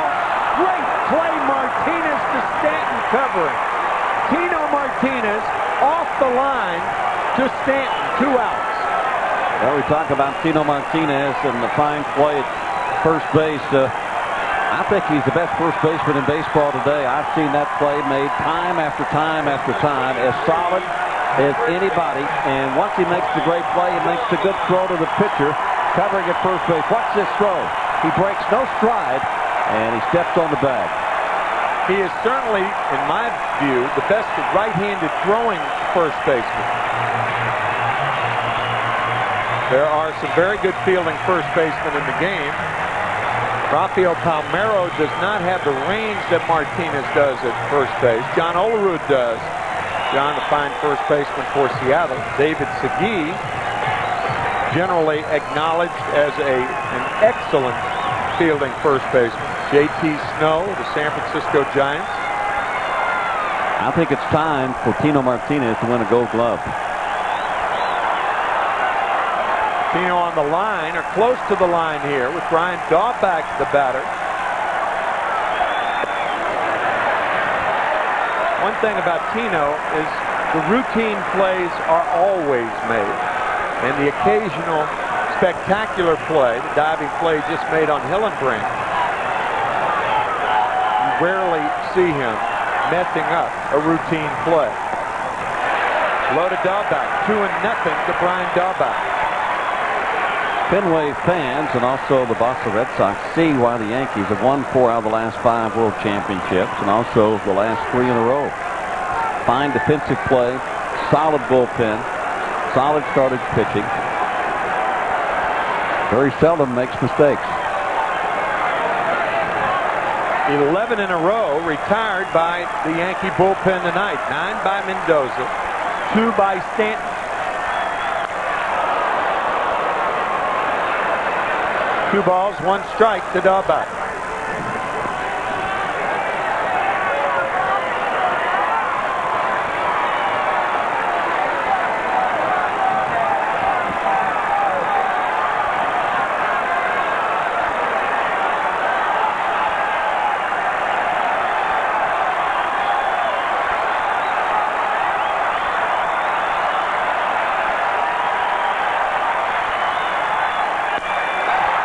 ball left field.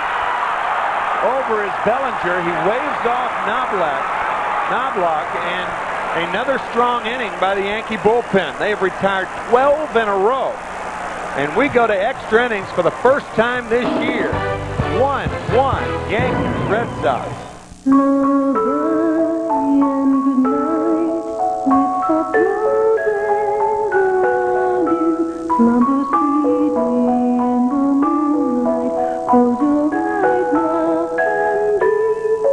Ford Windstar is the first minivan to earn the government's highest quadruple 5-star safety rating. Sleep tight. Now get a Windstar and get 0-9 financing for 60 months or $2,000 cash back. Visit your Tri-State Quality Ford store today.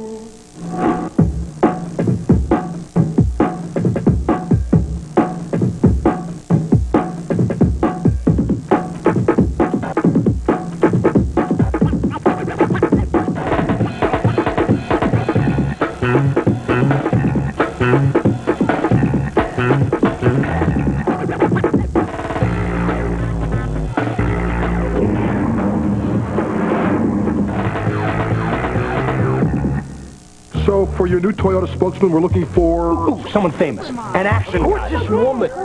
Tom or Meg? Wait, what about me? Me and my dog Baxter could do it. How about a cartoon character? Better yet, let 4Runner speak for itself with $1,000 cash back plus a $1,500 price reduction. That's $2,500 in savings on a new 4Runner. Me and Baxter. Child actor. Supermodel. I'll set about Auditions right away. At least they agree on the 4Runner savings. See your Toyota dealer today. New York Yankees baseball on Fox 5 has been brought to you in part by Nissan. Driven by Amstel Light. Amstel, the beer drinker's beer. By Washington Mutual, home loans and the power of yes, an equal housing lender. And by your local Lincoln Mercury dealer. New pitcher for the Red Sox, new catcher also. Jason Varitek stays in the ball game. And the new pitcher, he led the Red Sox in saves last year, their closer, Derek Lowe. Extra innings between the Red Sox and the Yankees. And leading off for the Yankees against the new pitcher is Alfonso Soriano. And Lowe, like a lot of the pitches that we've seen so far, sinker ball, hard sinker. Has turned into the closer for the Red Sox now that Flash Gordon is no longer in the bullpen. Soriano off the hands down the right field line, and it's a fair ball. Soriano will try for two. Nixon tries not in time. A leadoff double here in the top of the 10th inning by Soriano. Excellent base running by Alfonso Soriano. He caused the double clutch by Trot Nixon in right field, running hard from the box. Watch Nixon come up with it and then double clutch. Soriano seeing Nixon field the ball, and really it's an easier throw for a left-handed throwing right fielder, but watch the double clutch by Nixon trying to hurry the throw. Right there. Actually, it wasn't as much of a double clutch as I thought, but we mentioned earlier, Soriano with that great speed. And Brochus trying to bunt Soriano over to third with less than 2 outs. And that is foul. I thought for a moment that maybe Nixon thought there was fan interference down the right field line. Yeah, if he did, he was wrong, because you got to complete the play. Yeah, you do. So Soriano down at second, nobody out. And Brochus pops it up. Varitek can't catch up with it, but Brochus now down in the count, no balls and 2 strikes. That's one of those plays that if Varitek does catch up with the ball, Soriano can tag at second and go to third. How about that for a weird sacrifice? Meeting Varitek with his back to the play.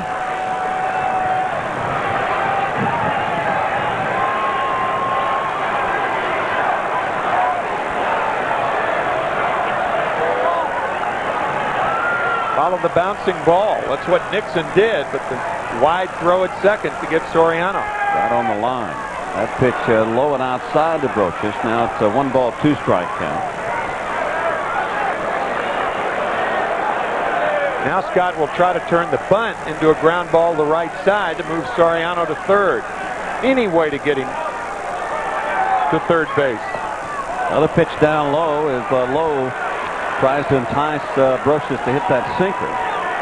Well, you talked about Derek Lowe and the saves last year, 42 saves for the Red Sox. Right down, he could get a loss. As Soriano takes off with a pitch, almost gets hit by the ball, stops, tags at third base, and comes on to score. The Yankees take a 2-1 lead. How about that? So many things happened on that play because had Soriano not taken off, Hillenbrand doesn't leave his position. Soriano's almost to third. Watch Hillenbrand going toward the bag. Now Soriano overruns the bag, steps on it, and comes home. How about this play? Soriano with a great jump from second base. Hillenbrand leaving his position, going toward the line to cover in case Brocious swings through it, and Brocious pulls the ball into the position. The Yankees take the lead. Unbelievable. Man. What a spark plug is right. Alfonso Soriano has certainly sparked the Yankees in front in this inning. And now Knobloch going to sacrifice Brocious down to second.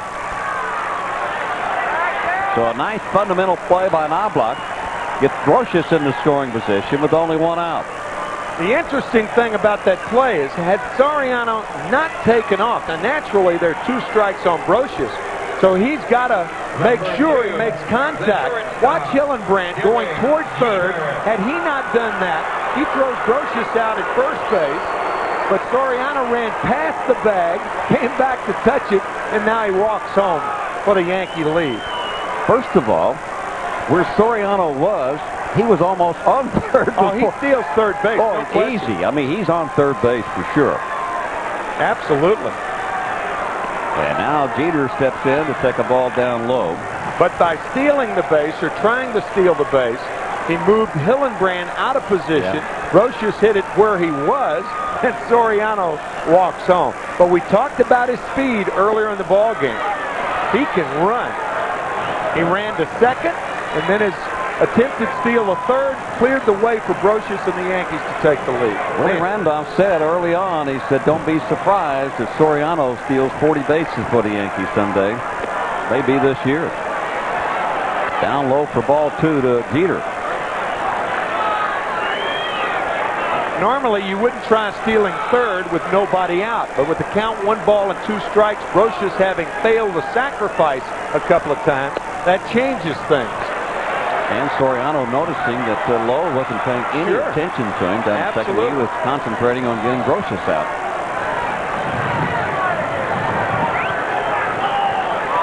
Three balls and a strike to Jeter. Brocious down at second. Only one man out. It's outside, ball 4. 2 men are on now for New York. Let's take another look at that play, Tim. Count on Scott Brocious was 1 and 2. Hillenbrand sees Soriano come home, or come to third. Soriano runs past the bag, but Hillenbrand had been cleared away from his position. Fortunately for Brocious, he hit it into the position and not down the line. Soriano not only going to third, he had to jump over the ball to prevent from being hit. That threw him off pace, but not the Yankees. They know which way to San Jose, don't they? He not only jumped over the ball, but he jumped over the third base bag right in the meantime. Right. Threw him off stride. Yeah, sure. Certainly. Uh-huh. Man, that was an exciting trip around the bases for Soriano. Well, he started off making Trot Nixon double clutch or semi-double clutch in right field to go to second. And pulls Hillenbrand out of position for a base hit and a run score. Talk about earning your way around the bases. Soriano just did it for the Yankees.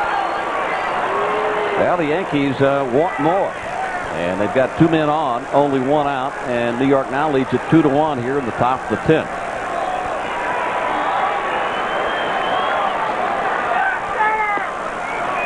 O'Neill holds off the pitch down, blowing outside. Paulo for 3 tonight with a walk. Boy, Brocious has had another fine game. And Jeter knocked in the first run for the Yankees.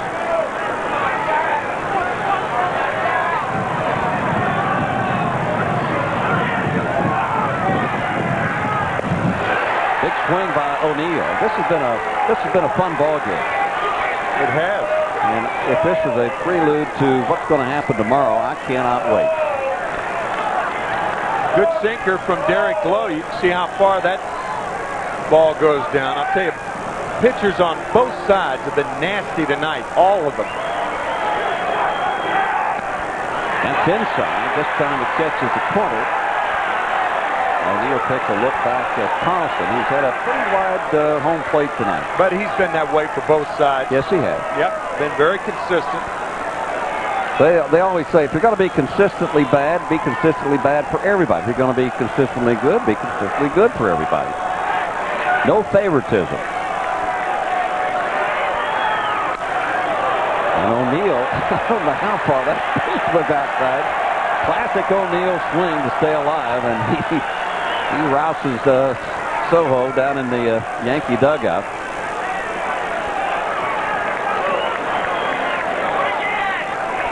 One of those grenade swings right here. Throw it and scatter. Doink.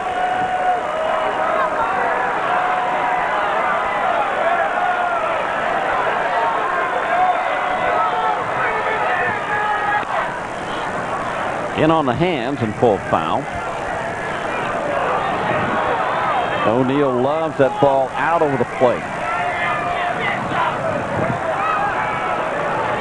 Probably as much as anybody in the American League, a hitter that is so adept at going the other way with 2 strikes. Somewhat not the norm. You can see Rivera. Somewhat not the norm for a left-handed hitter. Most of those left-handed hitters like it down low and in. Well, the off-speed pitch. Looked like what's that, quick finger? Something along those lines. I didn't think Lowe threw that pitch, but this certainly looks like a splitter. Either a splitter or a changeup. Well, I know he has a changeup. The designated hitter. I think that was the changeup. Yeah, I do too. Yeah. Now I see the spin on it. Yeah. Yeah. So a good changeup by Lowe, striking out O'Neill. 2 out for New York. Got to bring up David Justice. 2 men are on for New York. They lead at 2-1 here in the 10th. Popped up. Offerman, shallow right field, puts it away, but the Yankees come back. Here in the 10th inning, Alfonso Soriano doing some fancy running on the bases. Brocious knocks him in, and the Yankees have a 2-1 lead. Red Sox coming up in the 10th. 1.9% financing, plus $1,000 cash back. Inch for inch, pound for pound, dollar for dollar. Mercury Grand Marquis is the best value in its class. Now, during the Mercury 5-star sales event, get 5-star safety, 5-star appointments, and lock in both low 1.9% financing plus $1,000 cash back on Mercury Grand Marquis. See your Mercury dealer or dareToCompareMercury.com. This is a very exciting piece. Really? First off, 7. Very popular number. See how beautifully it shines? And notice the bonus. Do you have any idea what it could be worth? Not a clue. Well, I saw one in Oneonta bring $21,000. Oh, my. Oh, my. How much did you pay for this? $2. You have a very good eye. Not really. There are hundreds of them down at the grocery. Bonus 7's new from the New York Lottery. Over $31 million in prizes. The CR-V from Honda. It'll take you to the mountains. It'll take you to the beaches. It'll take you to the desert. It'll take you just about anywhere. But it won't take you to the cleaners. The CR-V, another special value now at your Honda dealer. For a limited time, get special APR financing as low as 3.9% for 36 months on new CR-Vs. Boy, we've had a good one tonight. Yankees lead at 2-1. But what about tomorrow afternoon? Roger, the Rocket Clemens, goes against Pedro Martinez. We're going to have all the action for you right here on Fox 5. You talk about a dream matchup. Well, it's going to happen tomorrow starting at 1 o'clock. Two guys on their way to the Hall of Fame. Last time they faced one another was on that infamous Sunday night at Yankee Stadium last year. Infamous if you're a Yankee fan. Trot Nixon beating Roger and the Yankees 2-0 in the 9th inning. The home run by Trot Nixon. And Mariano Rivera in to record a save, but brilliant work by the Yankee bullpen, retiring 12 in a row. And good work by El Duque to start. He went 5, Mendoza went 3, Stanton went 1. And then you got to face Rivera in the 9th inning to try to punch out a run just to tie it up. They're going to send up Mike Lansing, the 9th place hitter.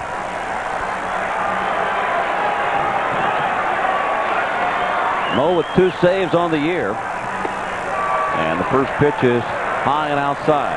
Just checking the scorecard. Here we are in the bottom of the 10th inning. The last Boston base runner was Manny Ramirez in the 5th inning, the RBI double.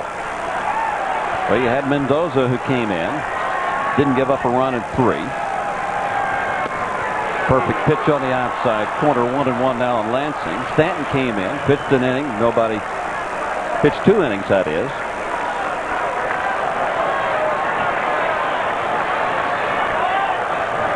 I'm sorry, just 1 inning for Stanton. A jammer right back to Rivera. And 1 gone here in the bottom of the 10th for the Red Sox. Mentioned earlier, both teams with excellent bullpen. I'm sure that'll be the talk throughout the Northeast. The Yankees have a better bullpen than the Red Sox. So far, the Yankees do. So far.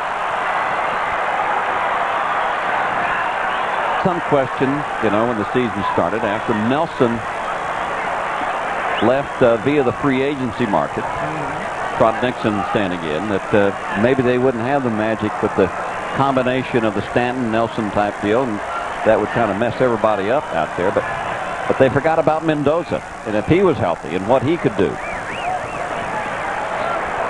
He was brilliant tonight. He was just flat out nasty yes, he tonight. Was. I mean, nasty. Seriously, as many times as I've seen Mendoza pitch, I don't think I've ever seen a nastier sinker than he threw tonight. I agree with that. I mean, just the flat-out bottom dropping out of it. And pinpoint control. Occasional breaking ball.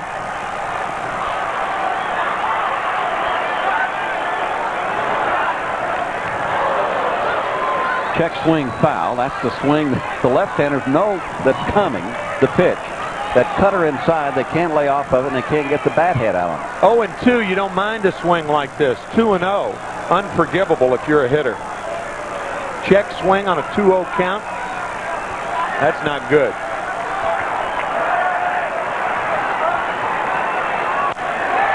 Hit hard up the middle, base hit. The bat head was out on that one. Yeah, that ball was out over the plate just a little bit, Bobby. Fat part of the plate, fat part of the bat for Nixon. You can see Posada sits inside, and the ball out over the plate. Rivera is a high ball pitcher. The fact that it's up is not that big a deal. As a matter of fact, this fastball up is tougher to handle than the one down.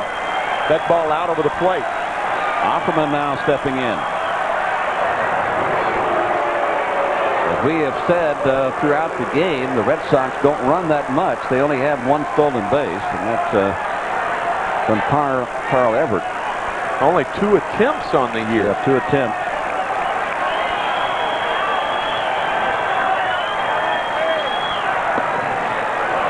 Gets away from Posada, but not far enough for Nixon. A lot of times when a catcher drops the ball like that, regardless of whether it's in the strike zone or not, you don't get that pitch. The reason is an umpire doesn't have a chance to look at the pitch and follow it into the glove. But the Yankees got the call there.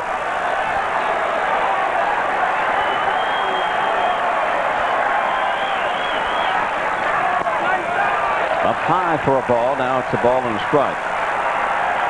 Mariano Rivera, with Everett waiting on deck, has just been simply the best closer in all of baseball in the last 2 or 3 years. He only throws one pitch, and that's the cutter, the fastball cutter, like that one there, and Opperman somehow laid off of that one. Now it's 2 balls and a strike. That one pitch, however, Bobby, with the late movement is like 10 pitches. Maybe that's an exaggeration. Probably like 5 or 6, though. Darts inside to a left-hander, stays outside to a left-hander. I get your point on the outside corner, 2 and 2. To have one pitch and to be as dominating as Mariano has been, that one pitch is like you said, 5 or 10 pitches. Yeah, not too many pitchers in the history of the game can be that effective with just one pitch. No. Gossage comes to mind. Goose was effective with just the fastball. Swing and a miss, strike 3. Opperman is gone. Last hope coming up in Carl Everett. Rivera just blowing the fastball by Jose Opperman.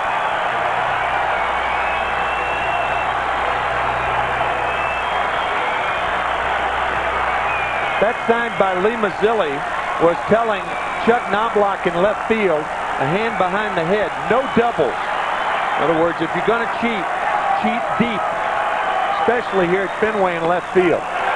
Interesting, Everett is 0 for 2 lifetime against Rivera. Everett stands right on top of the plate, and most pitch, you can see how deep even Knobloch is playing in left field just to prove your point. That's foul back on a play, but if Everett's going to stand on the plate like that and have to hit that pitch inside, he better gear it up a little bit. Left-handers with a tougher time against Rivera than right-handed batters. Reason is the ball veers into the smaller part of the bat against left-handers to the bigger part of the bat against right-handers. Another foul just over the Yankee dugout. 1 ball and 2 strikes, 2 men out. Man on for Boston, and the Yankees lead it 2-1 here at the bottom of the 10th. As it often is with Rivera, it's catch me if you can, and most left-handers can't.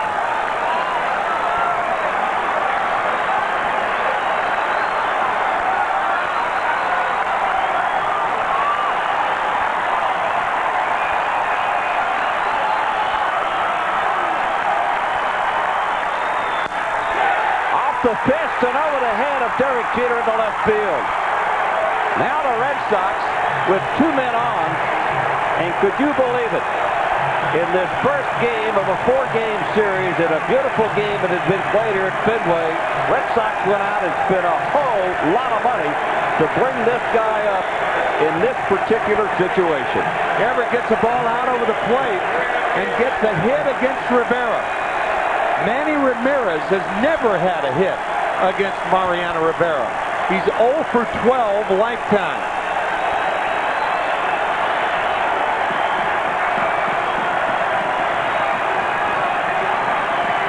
Manny has struck out twice tonight. He doubled back in the 5th inning to tie it up as he plated Carl Everett. Gets away from Posada.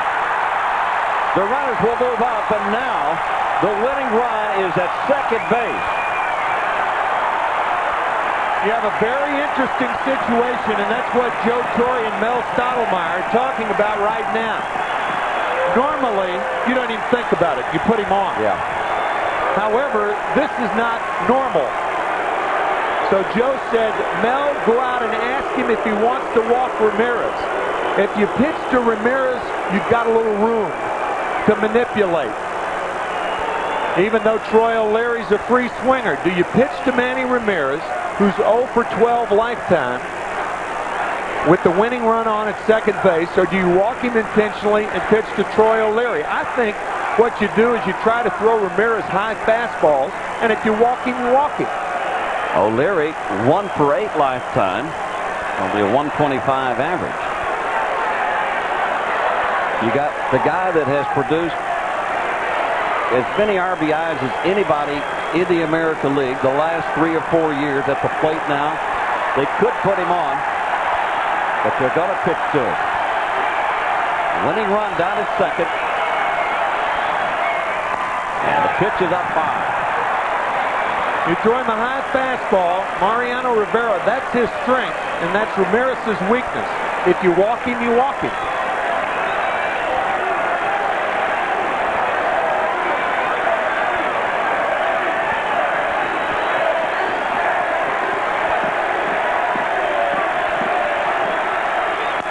Up the middle and through the legs of Mariano Rivera, and the Red Sox are going to win it.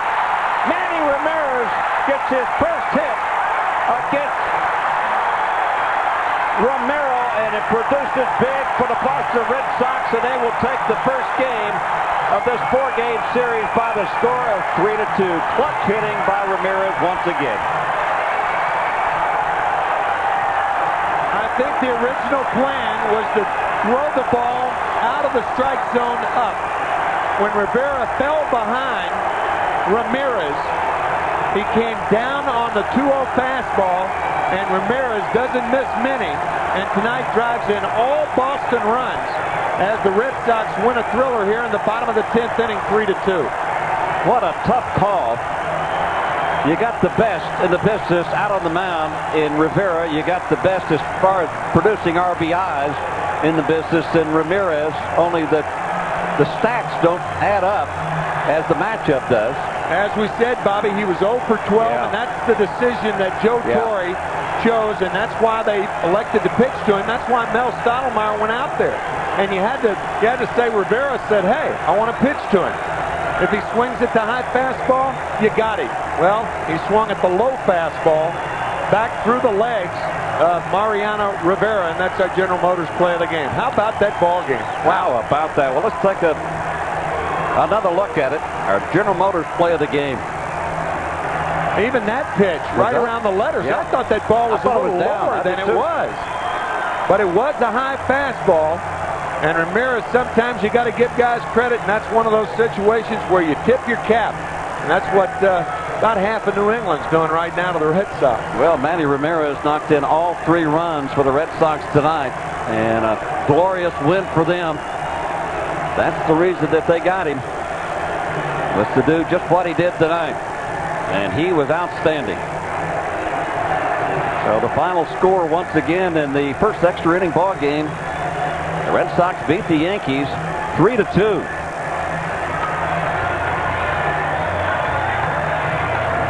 Please be sure to join us again tomorrow as the Yankees and the Red Sox rivalry continues. Coverage will start here on Fox 5 at 1 o'clock. It's Clemens and Pedro Martinez. We will now join the lone gunman already in progress. That's appropriate because Ramirez was a lone gunman tonight. And Seinfeld tonight at 11 o'clock. Wow, what a ball game it has been. Let's take a look at some of the highlights. Well, we got the sun in the eyes. There's Roger. He'll be on the mound tomorrow, the Rocket. Manny Ramirez knocking in all 3 runs. Derek Jeter plated a run tonight himself. But it was the Red Sox over the Yankees by the score of 3-2.